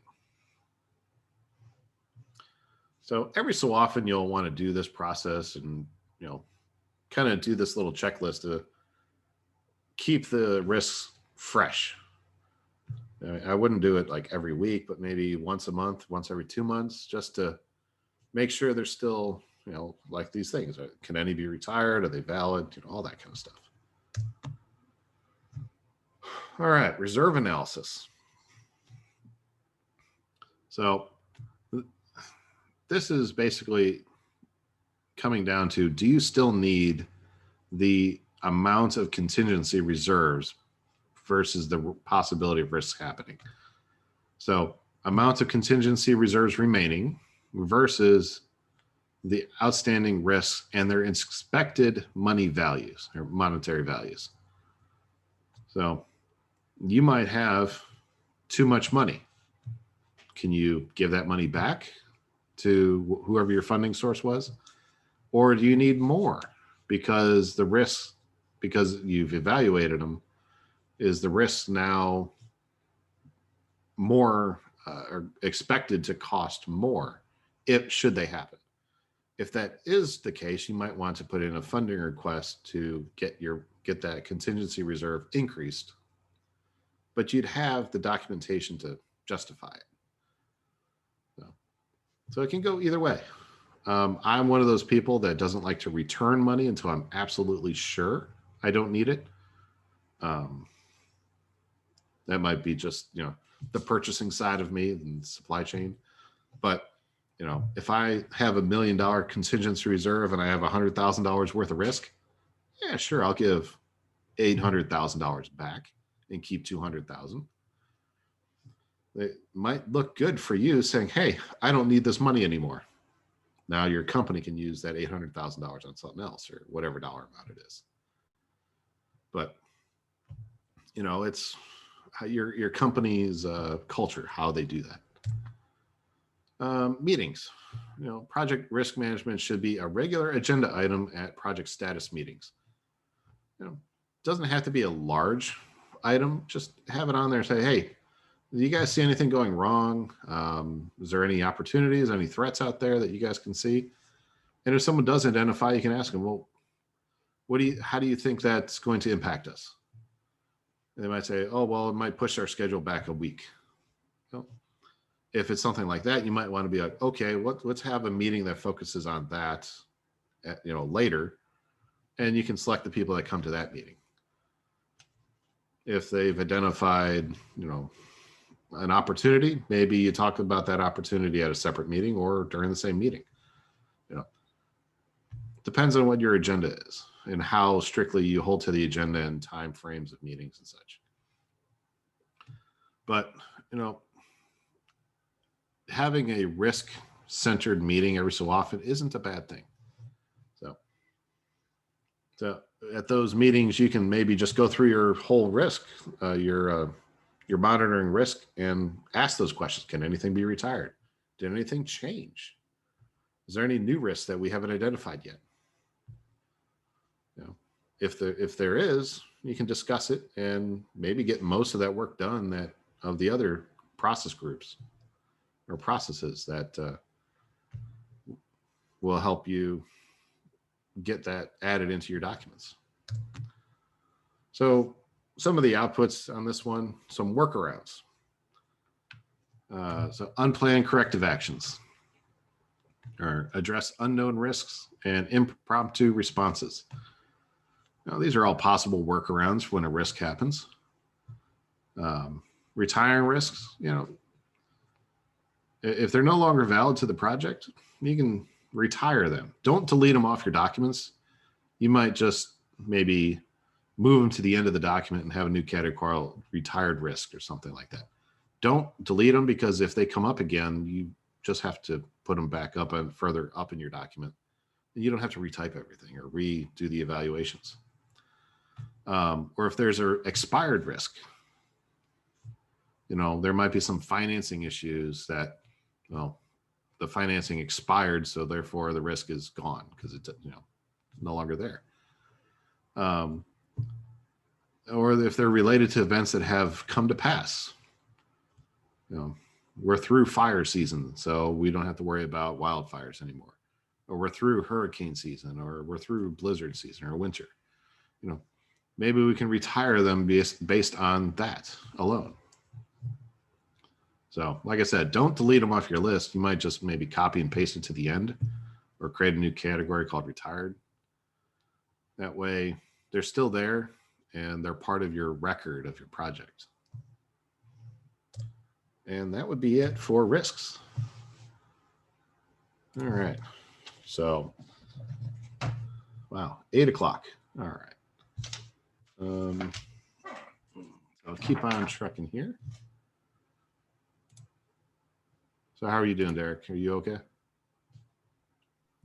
Yep. All right. So let me get this up. All right. So you should see module 5, process and managing and closing. Yep. All right. So change slides for me. Change control. So this is that integrated change management that I keep mentioning. Change request, change request, change request. Well, this is all about it. So determine change control strategy. We have to figure out if we're going to actually make the change. So predictive projects, change is perceived as a risk that we have to control and document closely. Why did we make this change? Because we might have to justify it to a customer or, let's say, executive level or even lawyers. Go ahead. All right. Okay, I saw you came off mute, Derek. Are you okay? Oh, yeah, I didn't Oh, I don't okay. know why that happened. Sorry. It happens. Don't worry about it. But yeah, so in agile projects, change is assumed because you're doing an iteration, and then your customer might change something or want you to go a different direction. So it's just assumed that you're going to change. So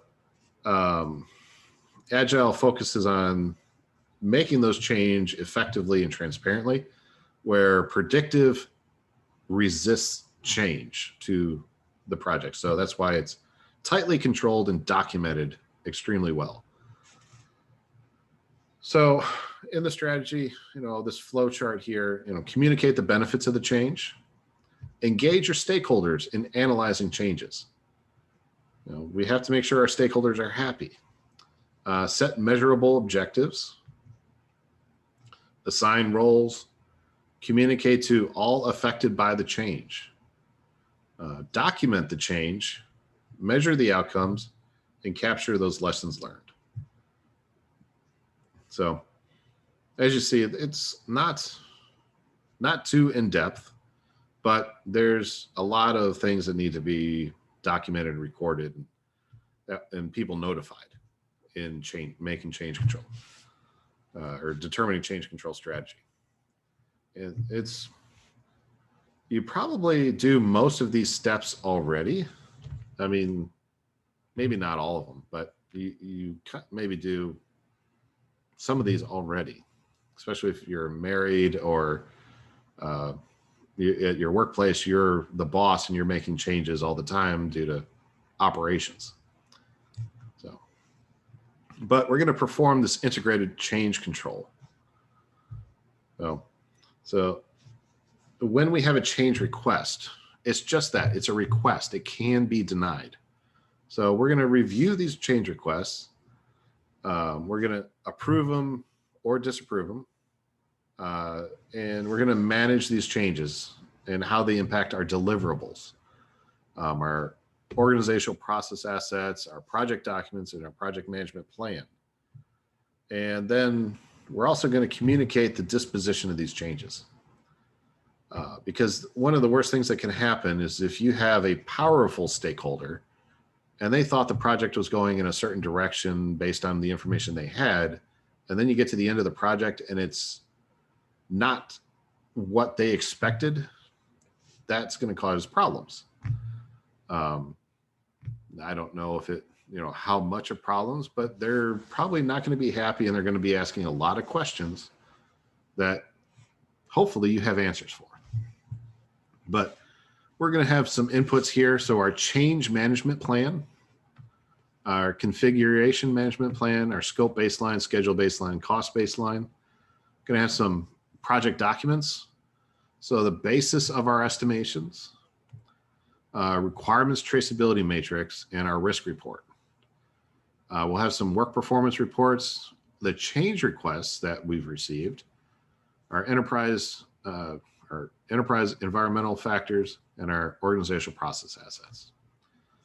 So tools and techniques, we're going to use our expert judgment, change control tools, data analysis. So we're going to look at the alternatives. We're going to look at the cost benefits and decision making. So we might be voting. We might be doing an autocratic where we're just telling our people what's going on, or a multi-criteria decision analysis. And meetings. So we might have some meetings here. So the outputs, we're going to have approved change requests. If they're disapproved, they don't make it to an output, but we might have to respond to it depending on who was the person who submitted that change request. Or we modified the change request based on our tools and techniques and what we've done. So we need to communicate with that. So we're going to use any portion of that project management plan, and we're going to update our change log. So the change log is critical. That's where we document what the change is, like who submitted it, why it was submitted, why it was approved, disapproved, modified. It's just a running log of, because there might be so many change requests that come through a project, you might not remember what one was. So you can go back to the log and refresh your memory. but the documentation is key, because if you do run into an issue, well, the documentation is what you can rely on. So uncontrolled changes to project scope. So this could be a cause for creating a change request. So we have scope creep. This is where our scope is expanding slowly without adjustment to our schedule, our cost, or our resources. This could be something like, somebody came in and say, oh, it'd be nice to have this. And then because it came from a powerful stakeholder, people just assumed that got incorporated into the project. So the scope of the project might have increased without any documentation to support that. But then there's also gold plating. This is where we've done everything, but we're doing more. Our team is doing extra that's not asked for. So you're adding all extra things that, well, no one's paying for. So one of the things we need to do is make sure that we keep an eye on these gold plating and scope creep, and making sure our people understand where the boundary is on our scope, that they're not to do gold plating. So this is where we might have inaccurate documentation or things like that, where people have that misunderstanding. And you as a project manager, you need to make sure that you clearly communicate to your stakeholders what is and is not in scope based on your project charter. Now, if your project charter gets modified by whatever power that be, well, then that's fine. But, the documents that you have says what you are to do and what you're not to do, or the boundary of what you're to do. If they want to change it, well, there's that integrated control change, or that change control process that we talked about. Could do that, and because if it's a powerful stakeholder, it might automatically get approved. If it's a less powerful stakeholder, it might get modified. But the change control helps support, let's say, a schedule increase, like the project needs to be longer, a budget increase because of what got changed, or I'm drawing a blank on the third baseline, or a scope increase, scope, schedule, or cost. You need to take a look at all three of those when you are considering your changes that come through. So, a discussion question here. A government body says they need to add a citizen body to the stakeholders of a new emergency service shelter project. What should the project manager, or how should the project manager respond? So what do you think, Derek? Initiate the change control process. Perfect. Yes. Yeah. Because this does two things. One, it kind of sets the expectation that you're not just going to roll over and take changes willy-nilly. But there's a formal process to do that. And sometimes that will deter people from making changes because they don't want to go through that process. I hate to put it that way, but if it's easy to do, they'll do it all the time. But if it's hard or requires effort, they'll just give up and not do it. Because they'll make the decision, is it worth doing the effort to get what I want? But yeah, it would be a scope creep in this case, because you're adding more people, a stakeholder, adding a stakeholder probably is not a problem, because you just have to figure out what level of communication and what level of influence they're going to have in your project.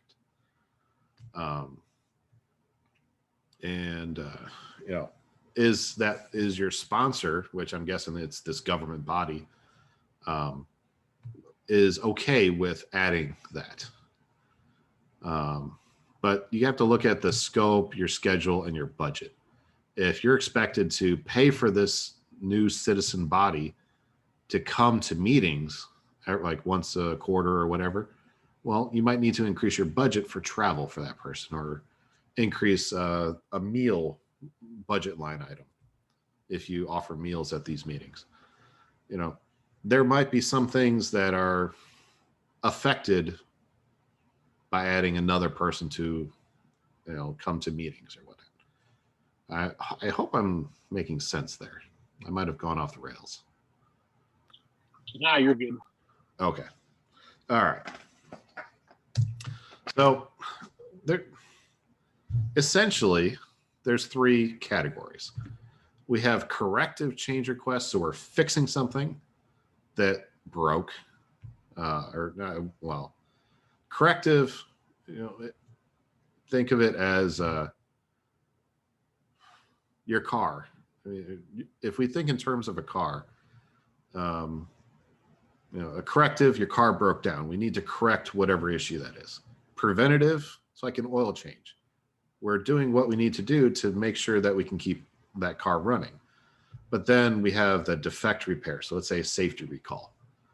You know, just to kind of put it into a car thing here, but corrective action, we're trying to realign our work back to the plan. Preventative, we're trying to maintain where we're at. So we're not necessarily going in the wrong direction, but we want to maintain it. But that defect repair, you know, we've gone off the rails. We need to fix this non-conformance. So those are the three general areas of change requests. It's actually the best way I've heard this one, you know, categorized. Change control systems, you know, this is really going to depend on your company.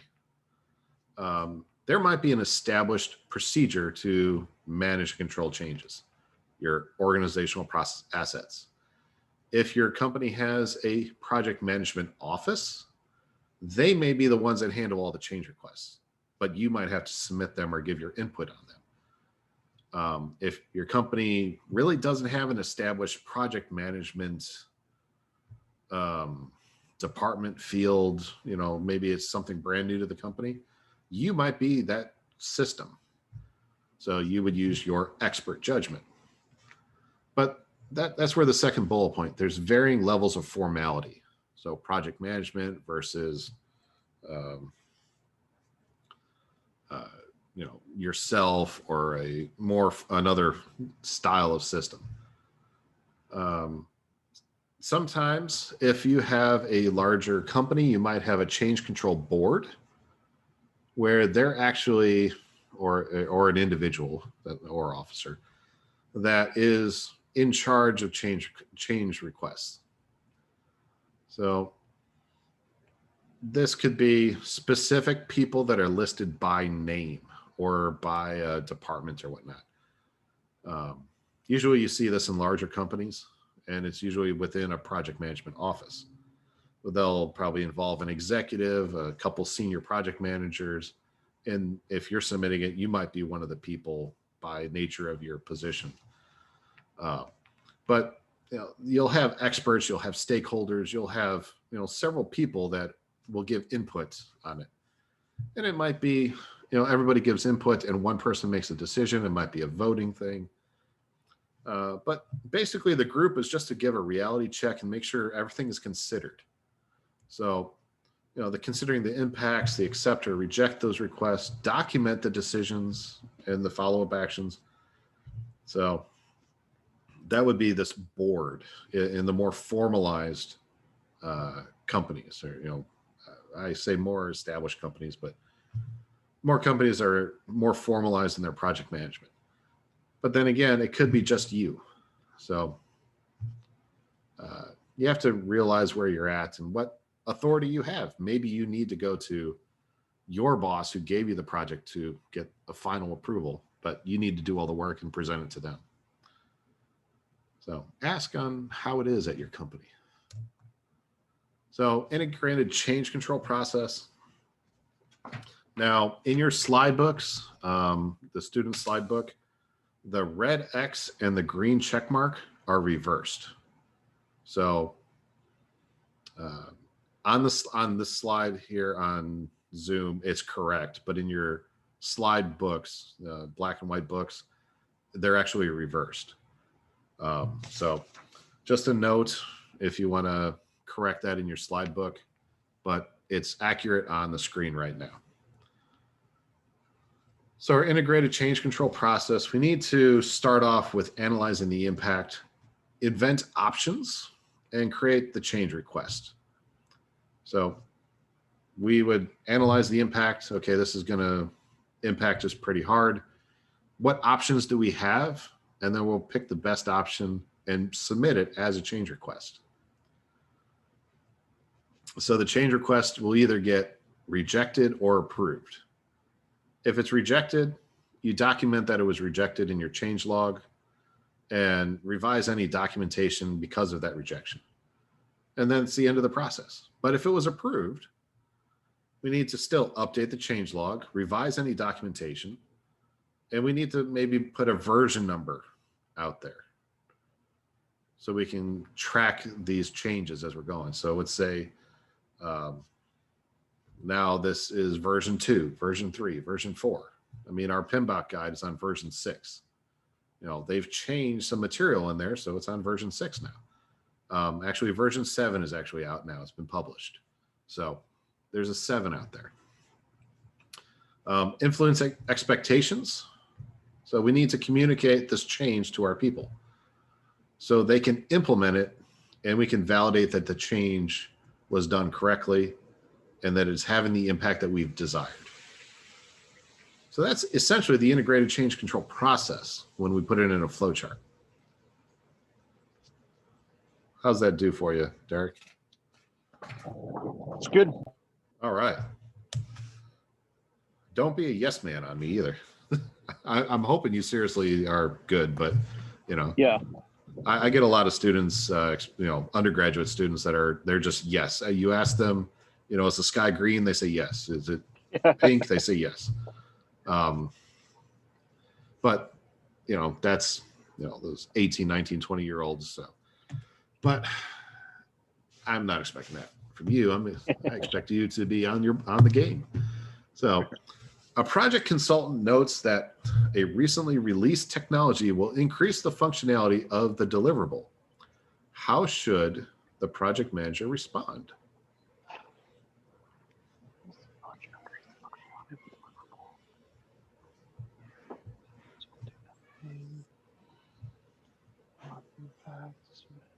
That'd be submit a change request again, right? Well, this is a very common style question on the PMBOK or on the PMP exam, but we're actually going to analyze the impact on the project.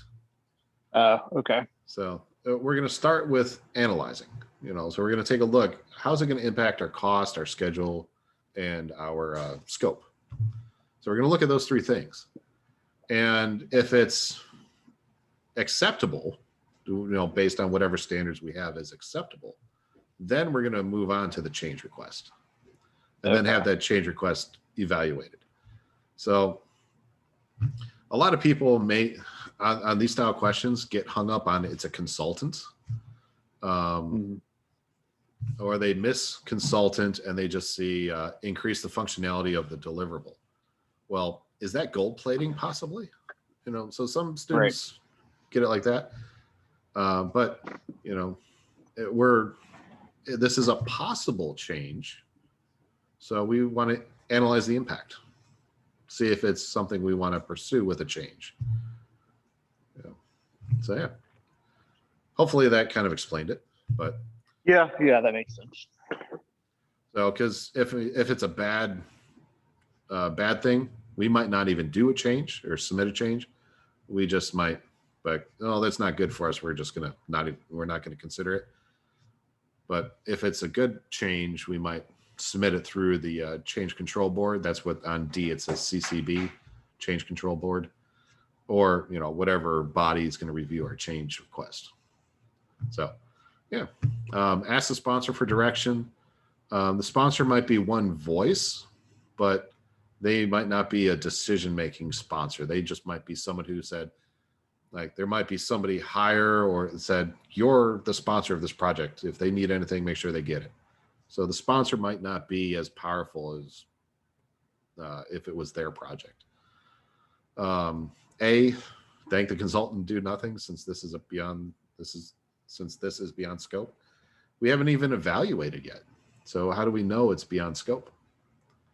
So yeah, so C would be the right one here. So a change log. So this is a simple change log. So we have our project name, a sponsor. That we would actually number the changes. So 1, put its description in. The owner of that change, I would, it says owner. I would say who submitted it, and the data was submitted. The impact, whatever the impact is on the project, I would actually say like, schedule plus 7 days or, something like that.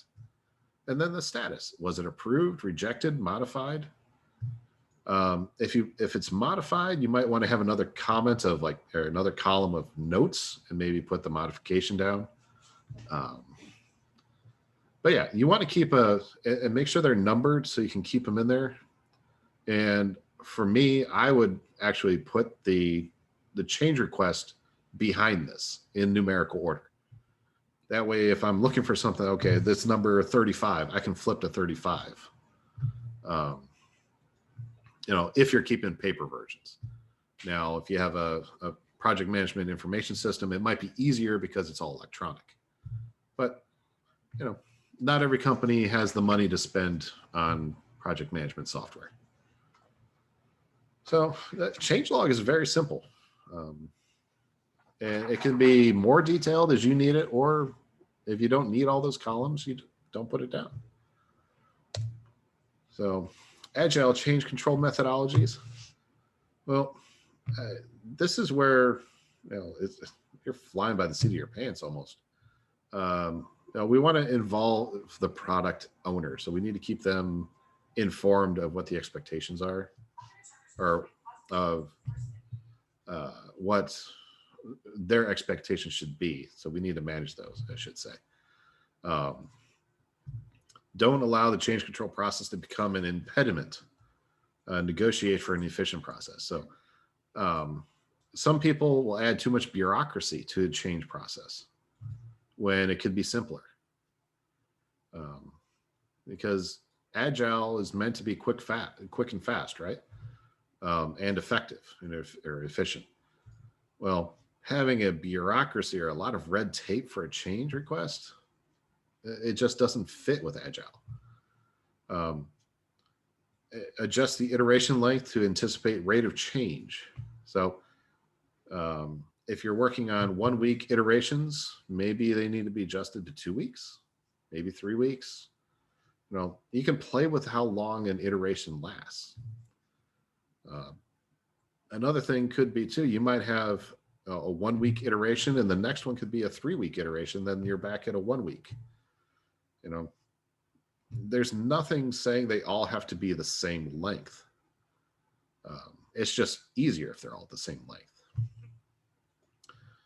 And it says here, don't make a change during an iteration. Return the task to a backlog for replanning. So that story or that task, just don't even work on it until the changes have settled on it, and then put it back in your work in progress. So it can be, let's say, the next iteration or whatnot. Because how fast agile is, let's say 2 weeks, that change might wipe out a week's worth of work because of how it changed. So just kick it back to the backlog until it gets settled, and then it can be put into the next iteration. But of course, inform your product owner so you can manage their expectation of that specific task or story getting done. So, but we have to remember that it's our customers' competitive advantage that agile really helps out. Like it says there, agile principles, agile processes harness change for the customer's competitive advantage. So that is change. So I think I got through that in record time. Yeah, that one was quick. Yeah. it was quick, but it's effective, right? I mean, I'm not trying to say that I was brilliant at it, but No, no. I think straightforward. yeah, it was. I think there were less slides on that one too. Probably it seemed like Yeah. less than Risk, definitely. Yeah, I mean, shoot, Risk was like 50 slides. That one was 12. Oh yeah, not bad at all. Actually 10. There was 2 title slides, the module title slide and then chapter title slide. But Oh yeah. my goal is to get through the next, let's see here. Well, going from, this is slide 13 through 26. So another 13 slides and we can call it a night. And then the rest can be on our final class night. But stakeholder engagement. So as you know, every project has stakeholders, regardless of their within our company, they could be outside the company. For example, I remember you said you were involved in a financial application. Well, the people that use that application are stakeholders. The people that put you on the team are stakeholders. You might be a stakeholder because you're on the project team, so you have a vested interest in the success. General public, other internal departments of your company. So there's a lot of stakeholders that can be identified. But identifying them and the level of involvement they need in your project helps. Because some of them, you identify them, but you don't have to do anything with them. But then there's other cases where you identify them, but then they will take up most of your time. So let's take a look at it. So importance of stakeholders. We need to identify them, understand their needs, because they're one of the customers, essentially. Keeping them involved and satisfied is critical to your project success, but involved to a necessary level and satisfied to a certain level too. If they're members of the general public, well, we want them to be satisfied with the end result, but we may not be involving them as much during the project. They might be involved in some focus groups or some market research or interviews or something like that, but it's not like we're, inviting them to our planning meetings, if that makes sense. And same thing with executives. Maybe they just want a monthly update. But then, your team, as stakeholders, you might have a Monday meeting and a Wednesday meeting to keep the whole team up to date, because they need more, they're more involved in your project. Agile, the stakeholders help create create and map the user stories, which will then help or determine in what order you do them. So if you have 100 stories, it's not like you start with number 1 and go through 100. You might do 1, 22, 3, you'll be jumping around based on what your customer, your stakeholder or product owner wants. And your stakeholders provide that critical feedback during those iterations.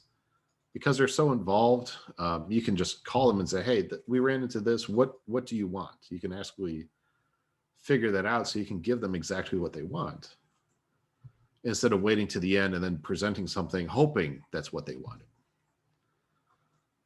They participate directly in the decision making. So they're there for your meetings sometimes.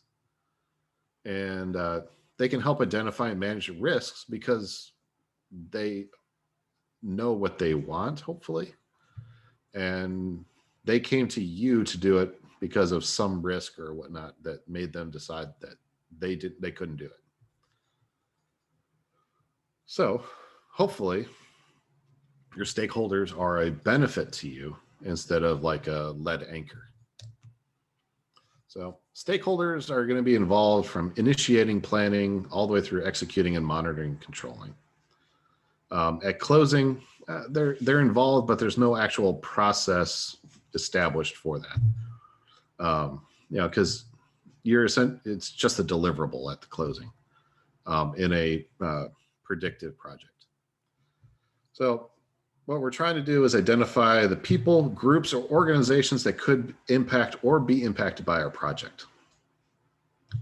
So, and once we do that, we can manage their expectations and develop strategies to keep them engaged throughout a project.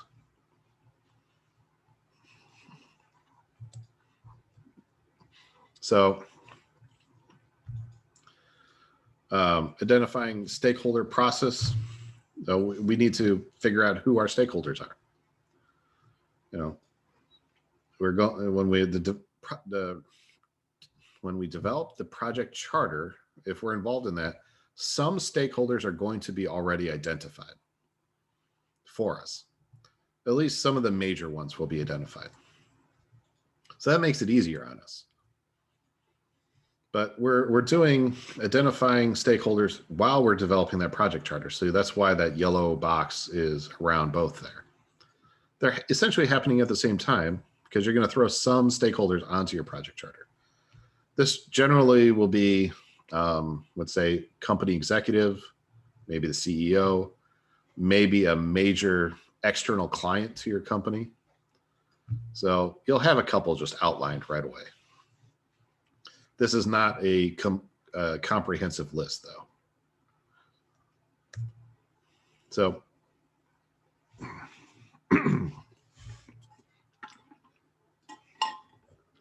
okay. So our inputs, you know, we're going to have a project charter. So we've already received that. So we have a couple names already, or groups or organizations. We're going to take a look at that business case and our benefits management plan, because that might lead us to some other ones.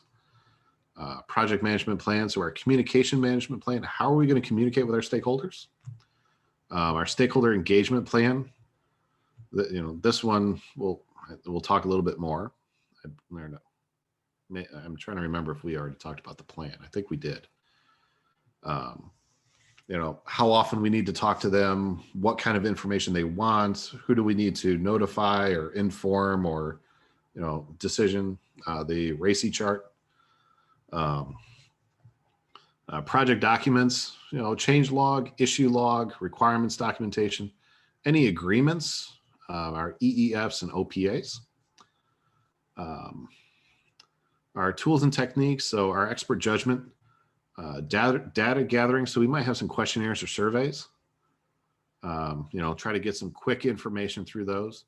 Brainstorming, data analysis. So stakeholder analysis, document analysis, data representation. So we'll do some stakeholder mapping and representation and some meetings. So hopefully the outputs we get are a stakeholder register. This would be the complete list of all our stakeholders.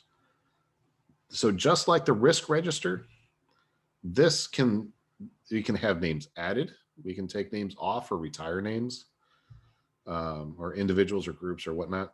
So it's like a living document. Change requests. So project management plan updates or requirements management plan, communications management plan, risk management plan, stakeholder engagement plan, our project document updates, so our assumption log, issue log, and risk register.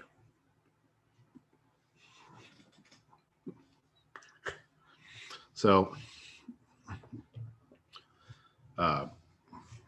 this helps us identify those impacted by a decision, activity, or outcome for our project. And also, we can use this information to identify the appropriate focus for each stakeholder. You know, like for example, if we're building a building, we might have to factor in an environmental group or a community organization. Like there's discussion of building a roundabout near my house, and there's a community farm, basically a vacant lot that people from the community farm in.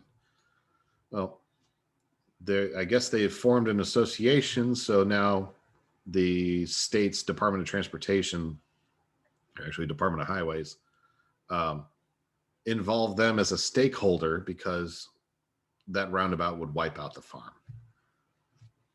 Now, that I don't believe the plan is moved to the point where it's decided that yes, it's going to be built or not. But you know, they have to be considered.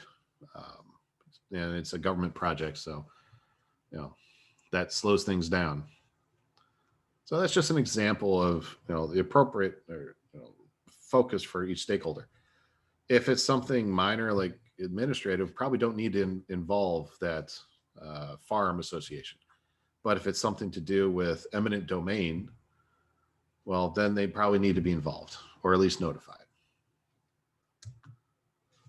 So, like I said, the stakeholder register is one of the outputs. So you're going to have a list of people in their project, or the stakeholders, I should say, their role in relation to your project, maybe a position or their title, the physical location that they might be in, and your assessment and classification of that individual or group.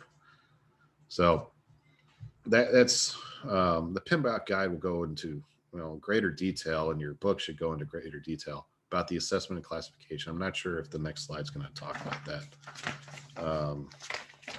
Yeah, it will. But you can include more columns or more information than just this. You might want to include an email address or a phone number or a fax number, maybe their assistance number, whatever you need to add to make it more effective for you to do that communication when that communication is required.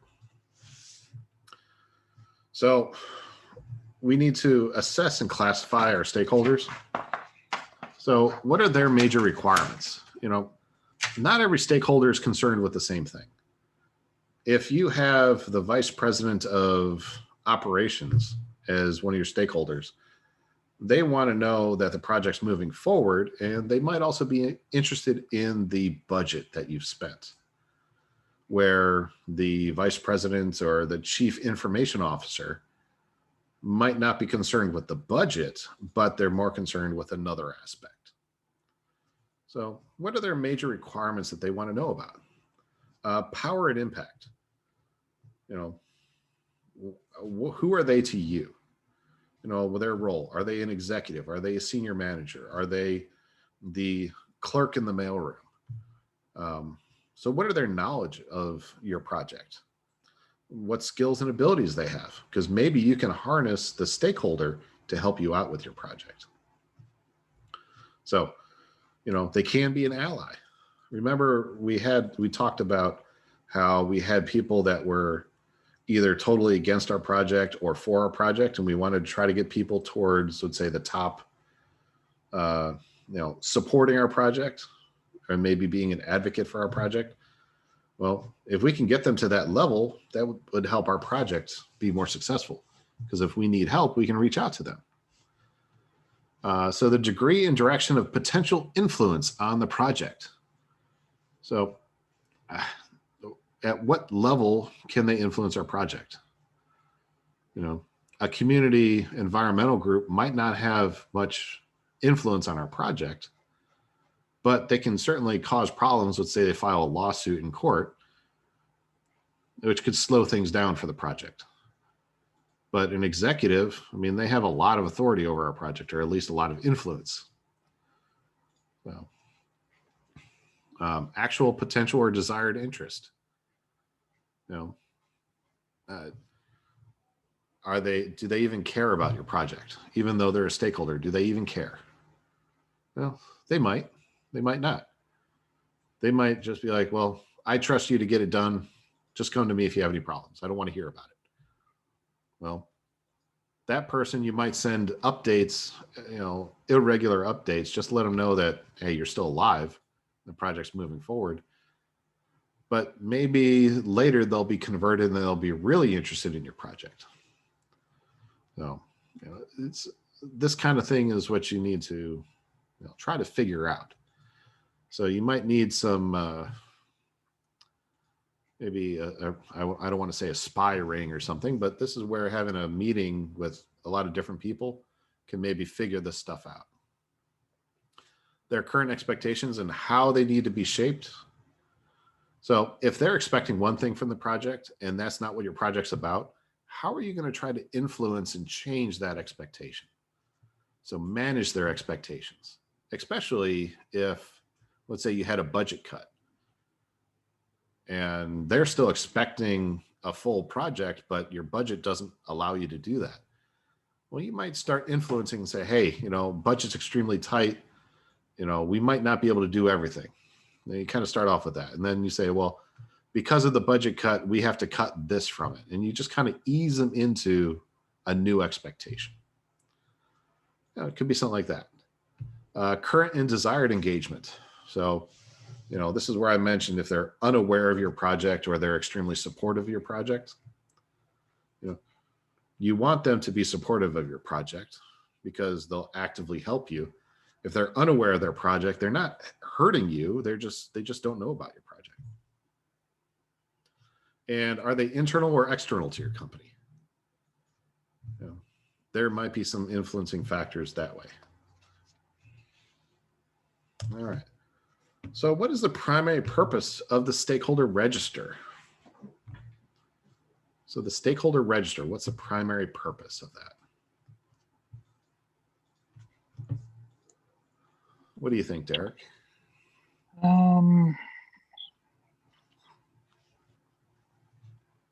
Primary purpose.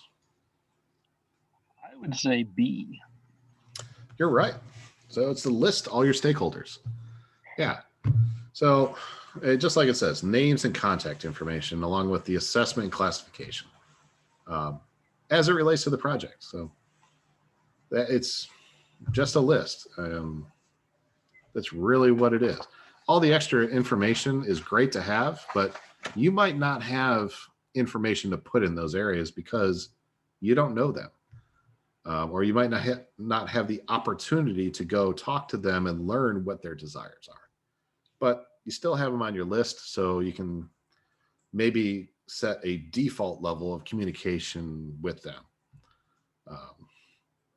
Or default level of involvement or influence, all the other stuff to not discount them, but not overburden them with stuff. All right. So plan stakeholder engagement. So this is where you're actually, planning your engagement with these folks. So you're trying to come up with a plan to interact with your stakeholders. How often you're going to communicate with them, how often you're going to have a meeting with them. All this kind of stuff you can put into a plan. Now, of course, the plan can change. Like I just got notified today that I have a stakeholder meeting in my at the college for my department. We're going to have a meeting October 1st. So we do that meeting twice a year. And so the stakeholders, which are essentially companies that hire our students from our program, they give us feedback on what they like, what they don't, what they see as upcoming trends that maybe we should start teaching our students to make them better prepared to go into these kind of companies. And it's really helpful. Also lets them know our successes and that kind of thing. So that's kind of what this is all about. So inputs, our project charter, project management plan. So we're going to have a resource management plan, communications management plan, since we're communicating with the people, our risk management plan, project documents. So we'll have our assumption log, change log, issue log, project schedule, risk register, stakeholder register. Any agreements that we have, our EEFs and OPAs, tools and techniques. So we're going to have that expert judgment. We're going to have data gathering. We're going to use benchmarking, data analysis. So we're going to have our assumptions and constraints analysis and our root cause analysis. Decision making. So we're going to use prioritizing and ranking primarily. Data representation. So we might have some mind mapping going on, and stakeholder engagement assessment matrix. And of course, meetings, our favorite activity in business. Outputs. So our stakeholder engagement plan. So plan, stakeholder engagement. So turns into stakeholder engagement plan. And just take one word, throw it at the end, and then we got our plan. So this plan indicates, our desired and current stakeholder engagement levels. So what level of engagement they want and where they're currently at. If they're, you know, extremely engaged and they want to be less engaged, well, we need to document that so we can make it happen. Stakeholder interrelationships and overlap. So if we have two senior managers from the accounting department, well, we need to know that they're from the same department and they're essentially the same level, let's say, management wise, because if we give one of them information and not the other, you know, they're not going to feel as well treated by our project. So there might be problems down the road from those stakeholders. So we also need to know how our project is going to impact those stakeholders.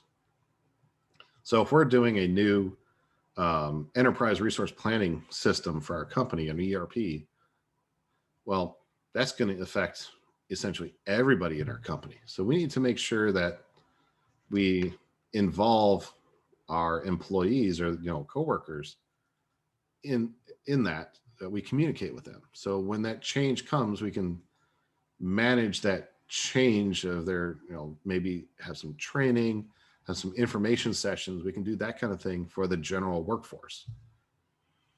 That way the transition from one system to another is easier, or, you know, we have less rejection of the change or resistance. Communications requirements by phase. So there's not really a whole lot of communication when a project first starts off because it's just starting. But as it gets closer to the end, maybe your stakeholders want to know more information more frequently. Or maybe there's some required reports that you need to do, whether it's regulatory, like the government needs it, or it's just your company has reporting requirements internally.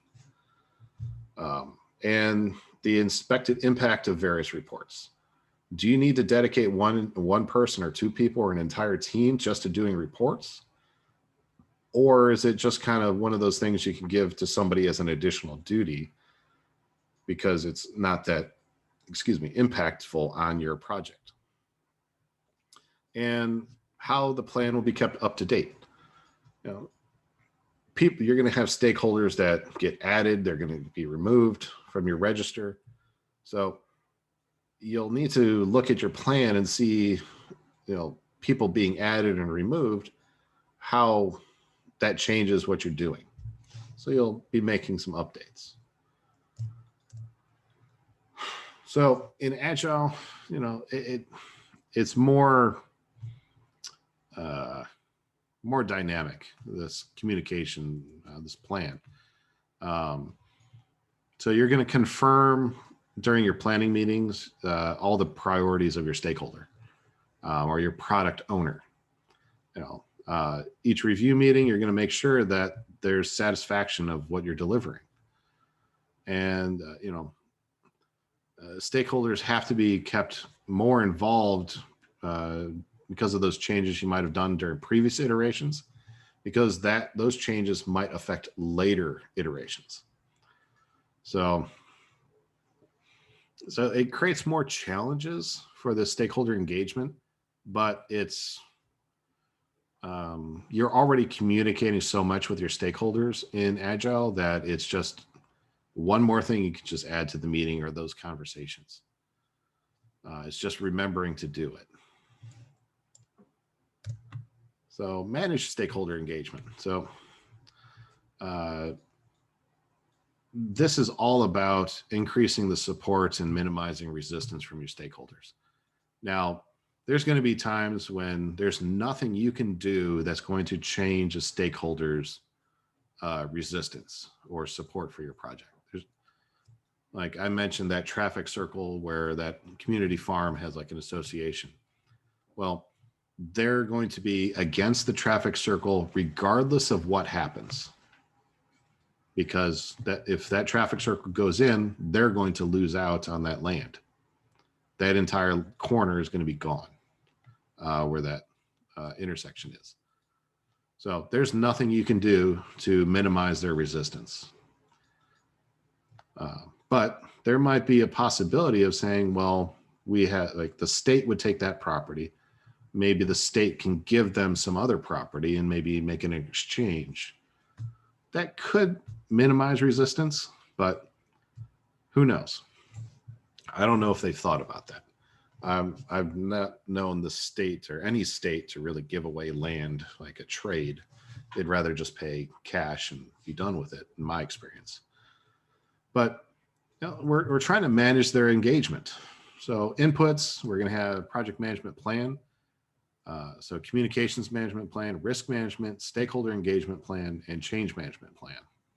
Project documents are change log, issue log, lessons learned register, and stakeholder register. Of course, our EEFs and OPAs. The tools and techniques. So we're using our expert judgment.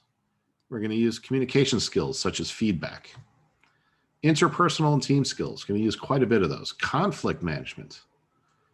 Cultural awareness. Now this one's a new one here. Negotiation, observation, and conversation, and political awareness.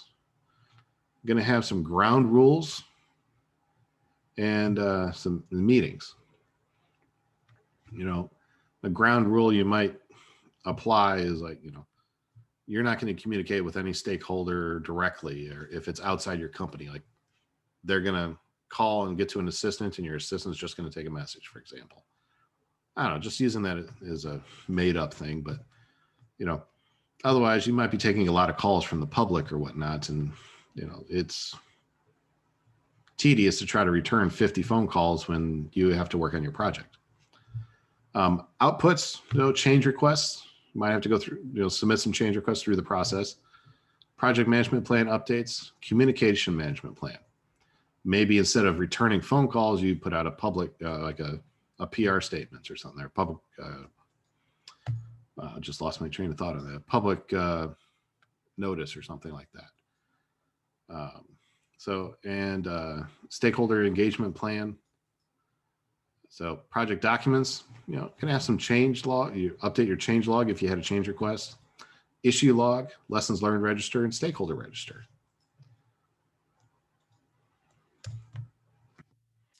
So which of the following is an input to the managed stakeholder engagement process? An input.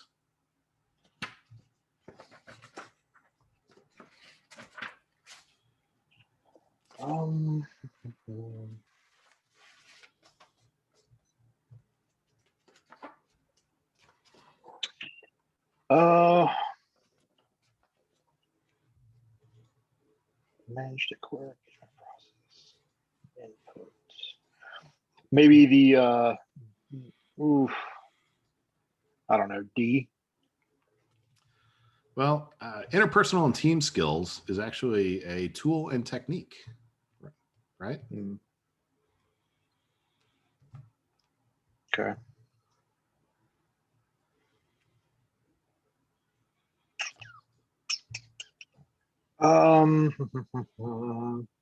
A. I will say A, B, and C are possibilities. Yeah. But it's saying C, the change log, is an input. The change log. Yeah. The assumptions log and risk register are inputs of planned stakeholder engagements, it says in the. Oh, okay. Yeah. So that would have gotten me too. So yeah. But, you know, it makes sense, the change log. Yeah. All right. So the final slide of tonight. So monitor stakeholder engagement. So basically we're just keeping an eye on things here. So we're maintaining or increasing the efficiency and effective of stakeholder engagement activities. That's what we're doing here. So the inputs, resource management plan, communication management plan, the stakeholder engagement plan, project documents. So we have the issue log, lessons learned register, project communications, risk register, stakeholder register, work performance data, our EEFs and OPAs, tools and techniques, got quite a few of them here, data analysis, alternative analysis, our root cause analysis and our stakeholder analysis, For decision making, we have our multi-criteria decision analysis and voting. Data representation. So we have our stakeholder engagement assessment matrix. Communication skills. So we'll be using feedback in presentations. Interpersonal team skills. So we have a few of them here. Active listening, cultural awareness, leadership, networking, and political awareness, and meetings. And finally, our outputs. So we have work performance information, change requests, project management plan updates, resource management plan, communications management plan, stakeholder engagement plan, and then project document updates to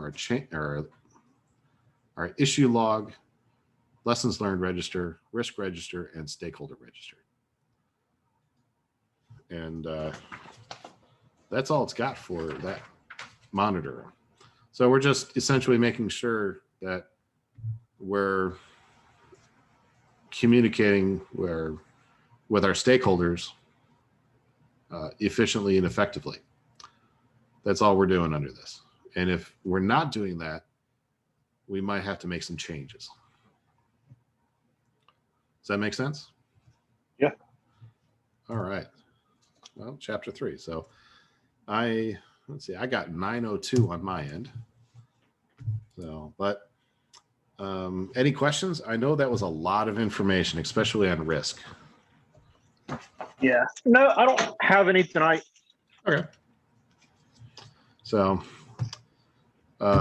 next week is our last scheduled class day. So we'll be doing the rest of, let's see, chapter 3 through 5, 3, 4, and 5 next week. And yeah, you guys would qualify for your, 35 hours of project management education. Right. I forget the exact number. I'll have to have certificates made. That way I can email them to you guys, because when you guys do your application for the exam, I believe you have to submit those with your application. So, Oh, okay. yeah. So having something official like that would be what you need. I just got to get somebody at the college to make them where I can. But yeah. Any questions before we go? How many people usually take this course? So this is my first time teaching it. So 3. Oh, okay. I know there was a lot more interest than we than actually registered.